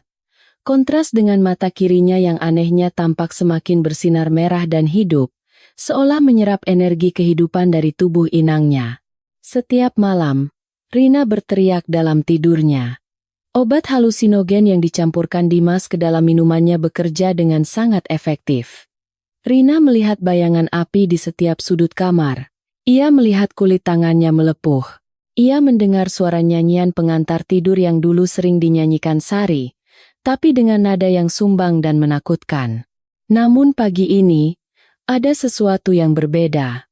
Rina duduk di lantai kamar mandi pelayan yang lembab. Di tangannya, ia memegang sebuah benda plastik kecil berwarna putih, test pack. 2 garis merah terlihat jelas di sana. Positif. Rina gemetar. Ia hamil anak Dimas. Air mata menetes di pipinya yang tirus. Tapi kali ini, itu adalah air mata bahagia. Sebuah senyum tipis mereka di bibirnya yang pecah-pecah. Anakku, bisik Rina sambil mengelus perutnya yang masih rata. Kamu penyelamat mama, nak. Kamu harapan mama. Pikiran Rina langsung bekerja cepat. Dimas mungkin jahat. Dimas mungkin marah soal uang. Tapi Dimas sangat mendambakan seorang putra. Dulu, Dimas sering bilang kalau mereka punya anak laki-laki, hidup mereka akan sempurna. Rina yakin, jika ia memberitahu Dimas soal kehamilan ini, hati suaminya akan luluh. Dimas akan membawanya pergi dari rumah neraka ini. Nyonya Ros tidak akan berani menyakiti wanita hamil. Aku harus kasih tahu Mas Dimas. Sekarang juga, Rina bergumam penuh tekad. Rina menyembunyikan test pack itu di saku celananya. Ia keluar dari kamar, berjalan mengendap-endap menuju ruang kerja di lantai 2, tempat Dimas biasanya menghabiskan waktu bersama Nyonya Ros untuk mengurus bisnis begitu, kata Dimas. Padahal Rina sering mendengar suara tawa mereka. Saat Rina mendekati pintu ruang kerja yang sedikit terbuka, langkahnya terhenti. Ia mendengar suara Dimas. Tenang saja, Nyonya. Dosisnya sudah saya tambah. Suara Dimas terdengar santai, disusul suara denting gelas. Rina sekarang sudah seperti orang gila sungguhan. Kemarin dia berteriak-teriak minta ampun pada tembok. Dia pikir tembok itu adalah kakaknya. Jantung Rina berhenti berdetak. Dosis? Obat? Lalu terdengar suara Nyonya Ros. Dingin dan menusuk. Bagus. Pastikan dia terus meminumnya. Aku ingin otaknya hancur perlahan sebelum aku melemparnya ke jalanan. Tapi Nyonya. Suara Dimas merendah, terdengar manja. Kapan Nyonya akan melunasi sisa utang saya? Saya sudah melakukan semua yang Nyonya minta. Saya sudah meracuni istri saya sendiri. Saya sudah menjadi anjing penurut Nyonya. Sabar, Dimas, jawab Nyonya Ros. Hadiah untuk anjing yang setia akan diberikan setelah pertunjukan selesai. Rina menutup mulutnya dengan tangan agar tidak menjerit. Kakinya lemas. Dunia di sekelilingnya berputar. Jadi selama ini, mimpi buruk itu, halusinasi itu, bukan karena kutukan mata, bukan karena hantu Sari, tapi karena Dimas. Suami yang ia cintai, suami yang ia harapkan menjadi penyelamat, ternyata adalah orang yang meracuninya setiap hari. Rasa sakit karena pengkhianatan itu jauh lebih hebat daripada rasa sakit fisik apapun. Rina merasa mual. Ia ingin muntah. Tiba-tiba, pintu ruang kerja terbuka lebar. Dimas keluar sambil merapikan kemejanya. Ia terkejut melihat Rina berdiri mematung di lorong dengan wajah pucat pasi. "Rina? Ngapain kamu di sini?" bentak Dimas. "Bukannya kerja di dapur?" Rina menatap Dimas dengan tatapan kosong, lalu perlahan berubah menjadi tatapan penuh kebencian. "Kamu?" Suara Rina bergetar. "Kamu kasih aku obat apa, Mas? Kamu racuni aku?" Wajah Dimas berubah tegang sejenak, tapi ia cepat menguasai diri. Ia mencengkeram lengan Rina kasar, menyeretnya menjauh dari pintu agar Nyonya Ros tidak terganggu, padahal Nyonya Ros sedang mendengarkan dari dalam dengan senyum puas. "Jangan ngawur kamu. Itu vitamin. Otakmu sudah rusak ya?" desis Dimas. "Bohong!"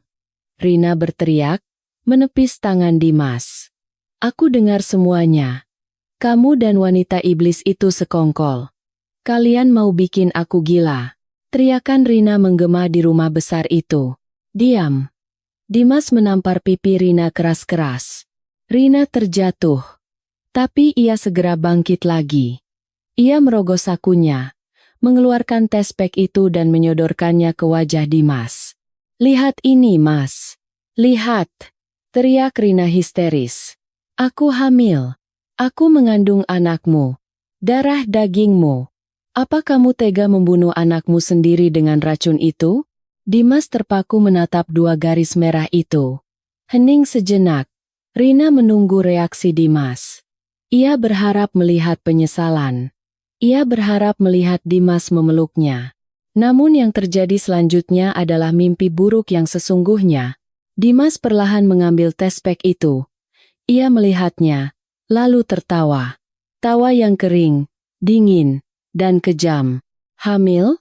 Dimas menatap Rina dengan jijik. "Kamu yakin ini anakku? Maksud Mas apa? Aku istrimu. Siapa tahu?" Dimas mematahkan tespek itu menjadi dua dan melemparnya ke wajah Rina. "Siapa tahu ini anak tukang kebun? Atau anak hantu? Kamu kan gila, Rina. Orang gila bisa melakukan apa saja." "Mas." Rina mundur, tidak percaya dengan apa yang didengarnya. "Dengar ya, Rina." Dimas melangkah maju, memojokkan Rina ke arah tangga. "Aku tidak butuh anak dari rahim wanita cacat mental sepertimu. Anak itu, kalaupun lahir, pasti akan gila seperti ibunya. Atau buta seperti pemilik matamu. Iblis kamu, Mas." Rina menjerit. Amarah seorang ibu yang dihina meledak. Ia menerjang Dimas, memukul dada suaminya dengan kepalan tangannya yang lemah. "Kembalikan suamiku. Kembalikan hidupku. Lepas." Dimas mendorong Rina. Mungkin dorongan itu tidak terlalu keras. Mungkin Dimas tidak berniat membunuh. Tapi tubuh Rina yang lemah kehilangan keseimbangan. Kakinya terpeleset di ujung tangga marmer yang licin. Waktu seakan berjalan lambat. Slow motion. Rina merasakan tubuhnya melayang ke belakang. Matanya menatap wajah Dimas yang dingin di atas sana.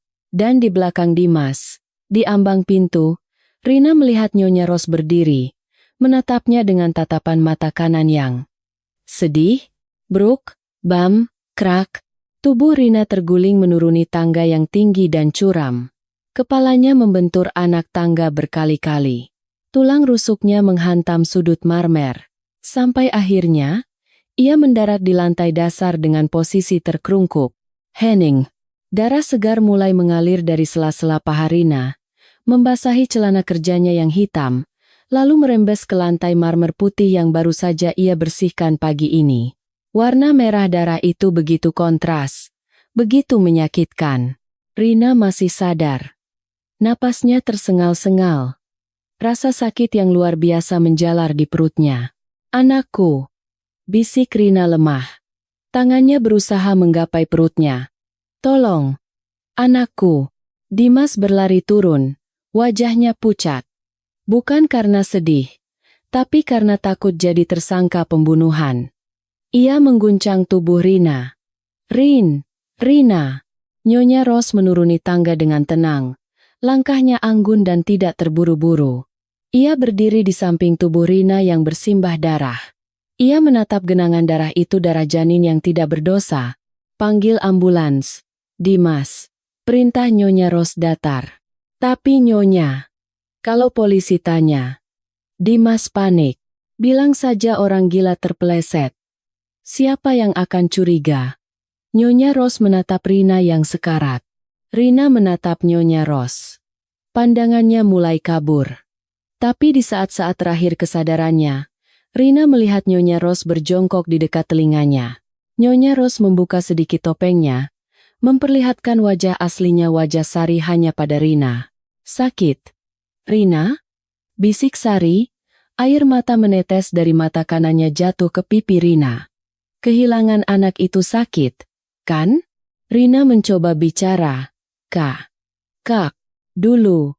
Sari melanjutkan bisikannya. Suaranya penuh luka lama yang terbuka kembali.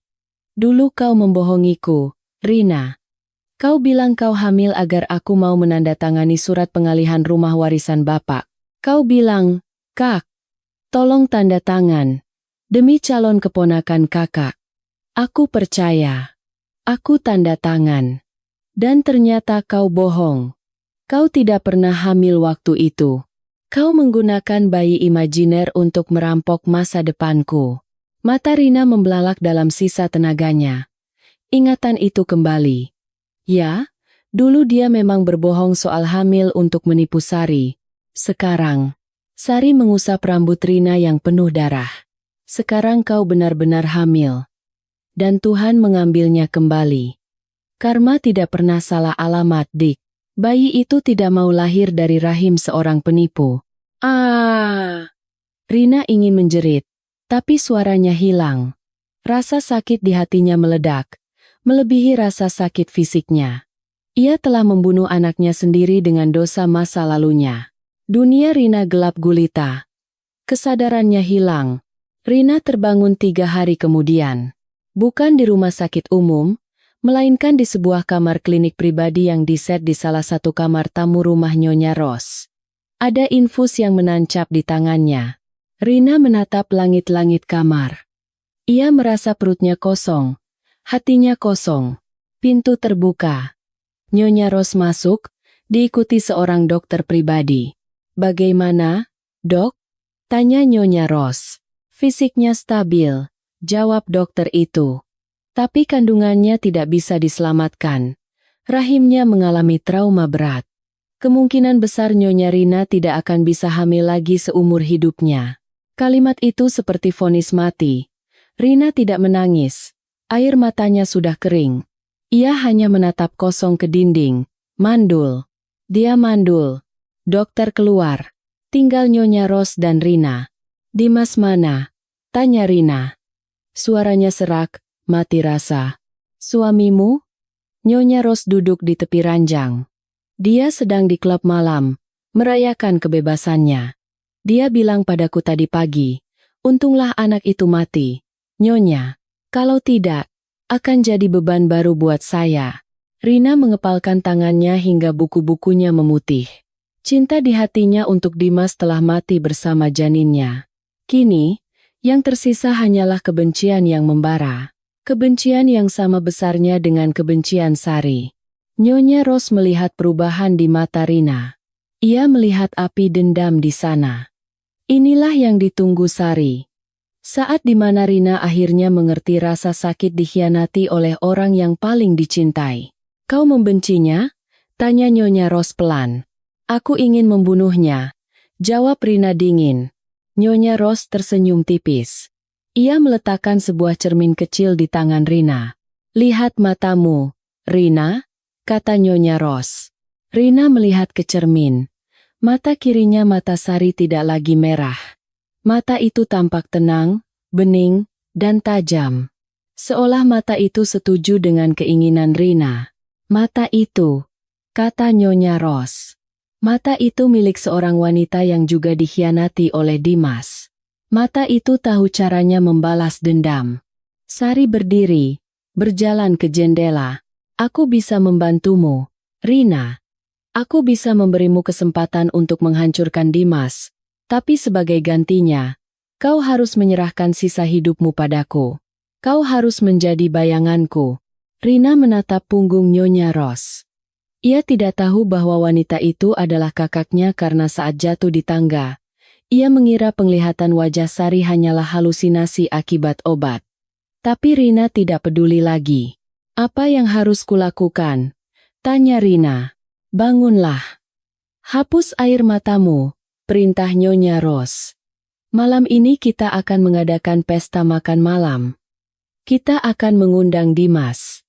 Dan di pesta itu, kau akan memainkan peran terakhirmu sebagai istri yang patuh, sebelum kau menjadi algojo bagi suamimu sendiri. Malam itu, ruang makan di rumah besar Pondok Indah itu telah berubah total. Tidak ada lagi suasana dingin dan gelap.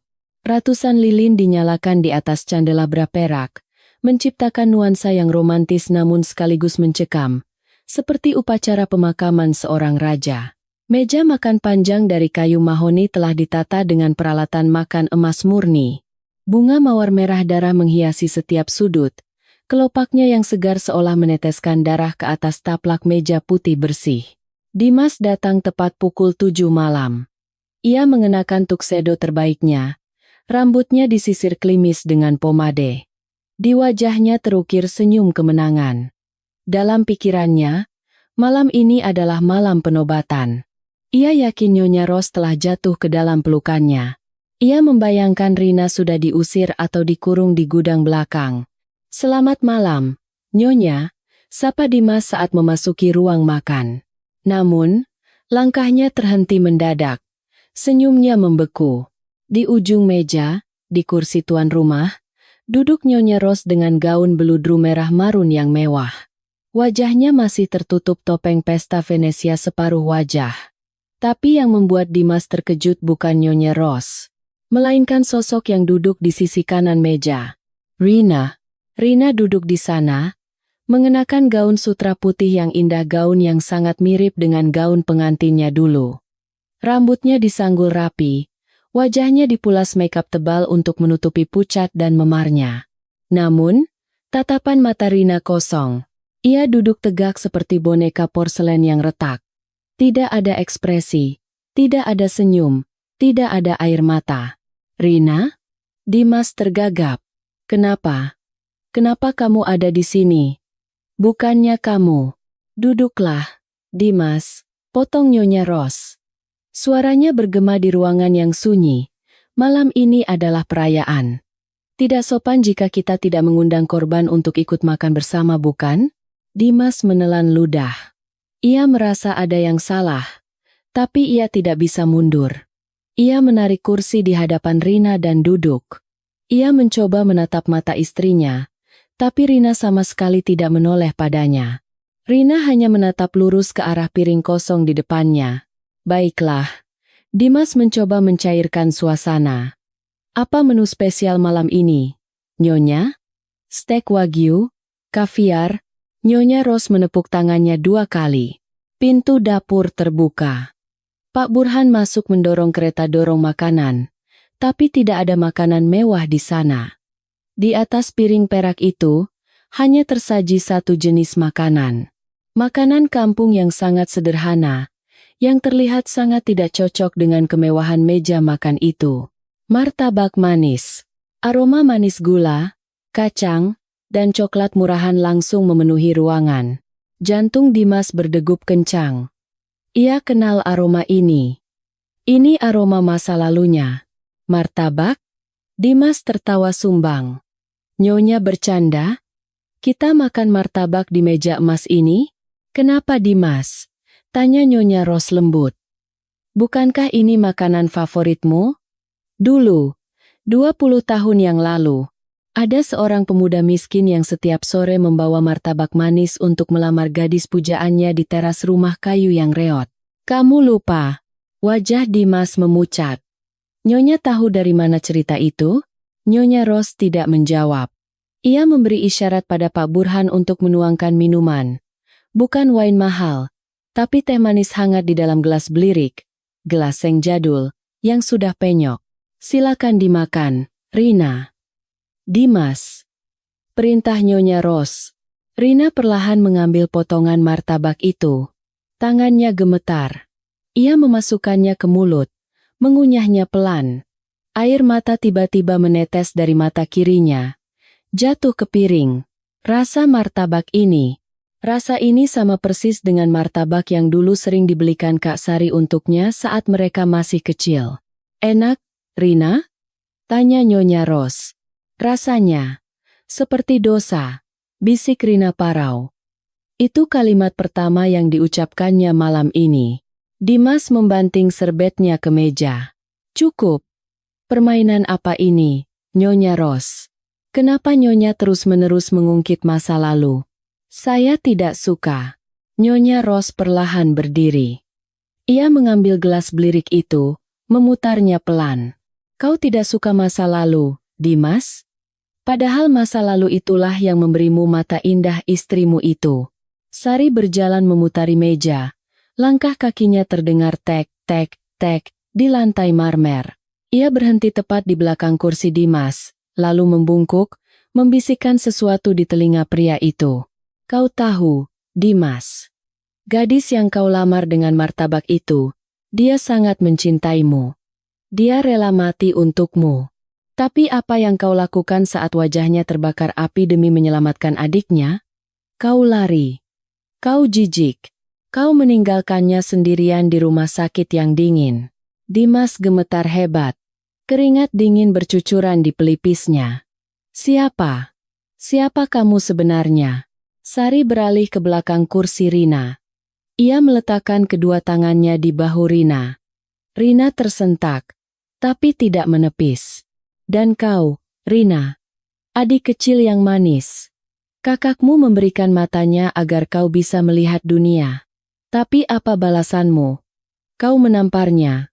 Kau mengusirnya dari pernikahanmu. Kau bilang dia monster. Nyonya Ros mencengkeram bahu Rina kuat-kuat. Kalian berdua adalah pasangan yang serasi.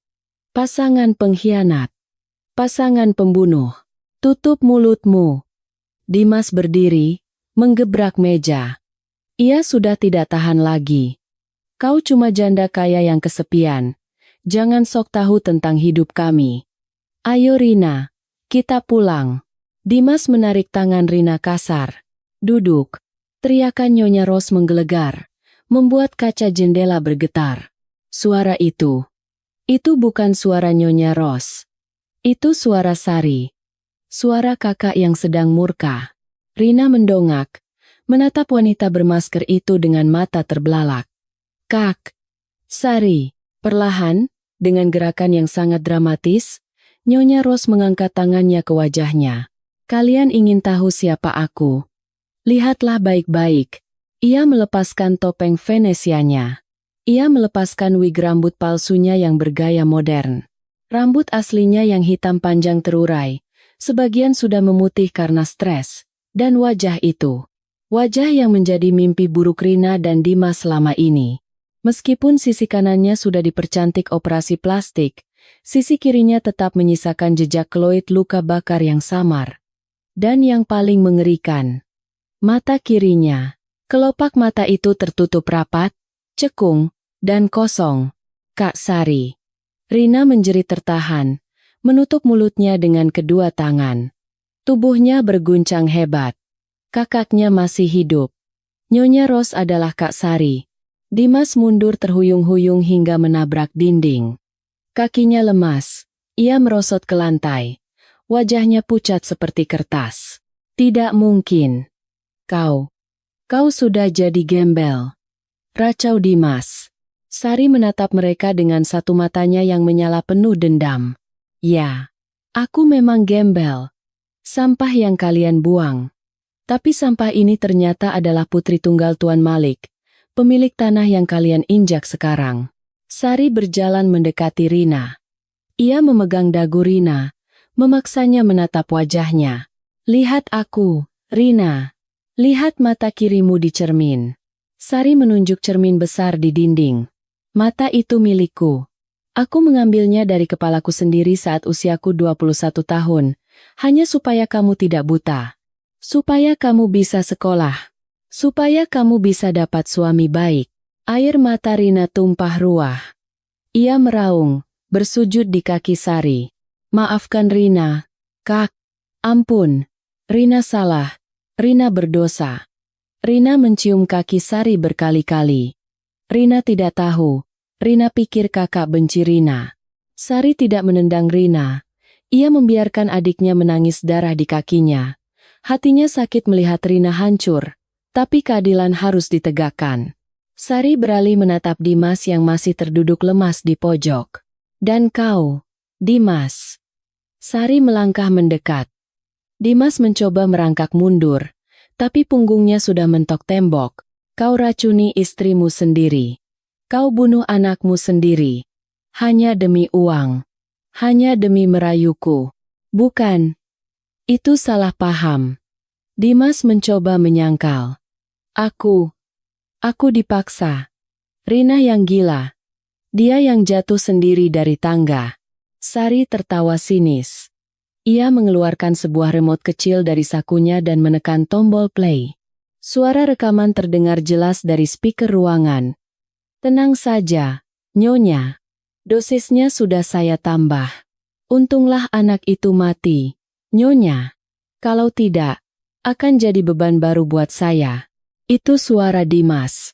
Rina yang sedang bersujud langsung berhenti menangis. Ia mengangkat kepalanya. Matanya merah menyala menatap Dimas. Kebencian murni terpancar dari sana. Kau bilang anak kita beban, Mas? Suara Rina lirih tapi mematikan. Rina, dengar dulu. Itu rekayasa. Dimas tergagap. Rina perlahan berdiri. Ia mengambil pisau pemotong daging, steak knife, dari atas meja. Pisau perak yang tajam dan berkilau. Rina, jangan! Dimas berteriak panik. Kau bunuh anakku. Kau bunuh kakakku. Dan kau bunuh aku. Rina berjalan mendekati Dimas seperti mayat hidup. Sari tidak menghentikan Rina. Ia hanya berdiri diam, menonton. Jangan Rina. Aku suamimu. Dimas mencoba berdiri dan lari. Tapi Rina lebih cepat. Ia menerjang Dimas. Bukan menusuknya. Tapi Rina mencakar wajah Dimas dengan kuku-kukunya. Lalu menempelkan ujung pisau itu tepat di mata kiri Dimas. Mata. Desis Rina. Kau suka mata yang indah kan, Mas? Bagaimana kalau aku ambil matamu sebagai ganti mata anakku yang tidak pernah melihat dunia? Tolong, Nyonya Ros. Sari, tolong aku. Dimas menjerit meminta bantuan mantan kekasihnya. Sari berbalik badan membelakangi mereka. Urusan rumah tangga, silahkan diselesaikan sendiri. Aku hanya penyedia tempat, kata Sari dingin. Tapi sebelum Rina sempat menusuk mata Dimas, pintu ruang makan didobrak dari luar. Polisi, jangan bergerak. Sekelompok polisi berseragam lengkap menyerbu masuk dengan senjata teracung. Rupanya Pak Burhan sudah menelepon polisi sejak awal pesta dimulai. Rina menjatuhkan pisaunya. Tubuhnya lemas. Ia ambruk ke lantai, menangis histeris. Dimas langsung mengangkat tangan. Wajahnya penuh keringat dan air mata ketakutan. Seorang perwira polisi mendekat, memborgol tangan Dimas. Saudara Dimas, Anda ditangkap atas tuduhan percobaan pembunuhan berencana terhadap istri Anda, penggelapan dana perusahaan, dan penipuan aset. Dimas diseret keluar sambil berteriak-teriak memanggil nama Sari. Sari, tolong aku cinta kamu Sari, jangan lakukan ini. Sari menatap Dimas yang diseret pergi tanpa belas kasihan. Cintamu sudah terlambat 20 tahun. Dimas, gumam Sari. Kini tinggal Rina dan Sari di ruangan itu. Rina masih terisak di lantai. Polisi hendak membawa Rina juga untuk dimintai keterangan. Tapi Sari mengangkat tangan. Tunggu sebentar. Biarkan saya bicara dengan adik saya. Sari berjongkok di depan Rina. Ia mengangkat dagu Rina. Menatap mata kiri adiknya, mata miliknya yang kini basah oleh air mata penyesalan. Kakak. Rina berbisik. Suaranya habis. Ambil lagi matanya, Kak. Rina nggak pantas. Rina mau buta saja. Ambil, Kak. Colok saja mata Rina. Rina berusaha mencolok matanya sendiri dengan jarinya karena rasa bersalah yang tak tertanggung. Sari segera menangkap tangan Rina. "Jangan bodoh," kata Sari tegas. Tapi ada getaran di suaranya. "Mata itu sudah menyatu dengan darahmu. Kalau kau buta, pengorbananku 20 tahun lalu sia-sia." Sari memeluk kepala Rina ke dadanya. Rina menangis meraung-raung di pelukan kakaknya. Pelukan yang dulu selalu ia rindukan tapi ia tolak karena kesombongan. "Hukumanmu bukan menjadi buta, Rina," bisik Sari di telinga adiknya. "Hukumanmu adalah, kau harus hidup dengan mata itu selamanya. Setiap kali kau melihat cermin, kau akan melihat aku. Setiap kali kau melihat dunia yang indah, kau akan ingat bahwa itu dibayar dengan penderitaanku. Hiduplah dengan rasa bersalah itu sampai mati. Itu penjara terkejam untukmu." Sari melepaskan pelukannya, lalu berdiri dan berjalan menjauh. "Bawa dia pergi," perintah Sari pada polisi. Rina digiring keluar oleh polisi wanita. Sebelum keluar pintu, Rina menoleh sekali lagi. "Kakak, kakak mau kemana?" Sari tidak menoleh. "Aku mau pulang ke kampung. Ke rumah bapak. Tempat di mana kita pernah bahagia sebelum kau mengenal uang." Rina dibawa pergi, meninggalkan Sari sendirian di ruang makan yang megah dan sunyi itu. Lilin-lilin mulai padam satu persatu. Sari menyentuh kelopak mata kirinya yang kosong. "Selesai, Bu. Pak," bisik Sari pada arwah orang tuanya. Sari sudah selesaikan tugas Sari. Rina sudah selamat dari iblis itu. Meski harganya, kami berdua hancur. Sari mengambil sepotong martabak dingin yang tersisa di piring Dimas tadi. Ia memakannya perlahan sambil menangis dalam diam. Rasa manis martabak itu bercampur dengan rasa asin air matanya. Rasa kemenangan yang paling pahit di dunia.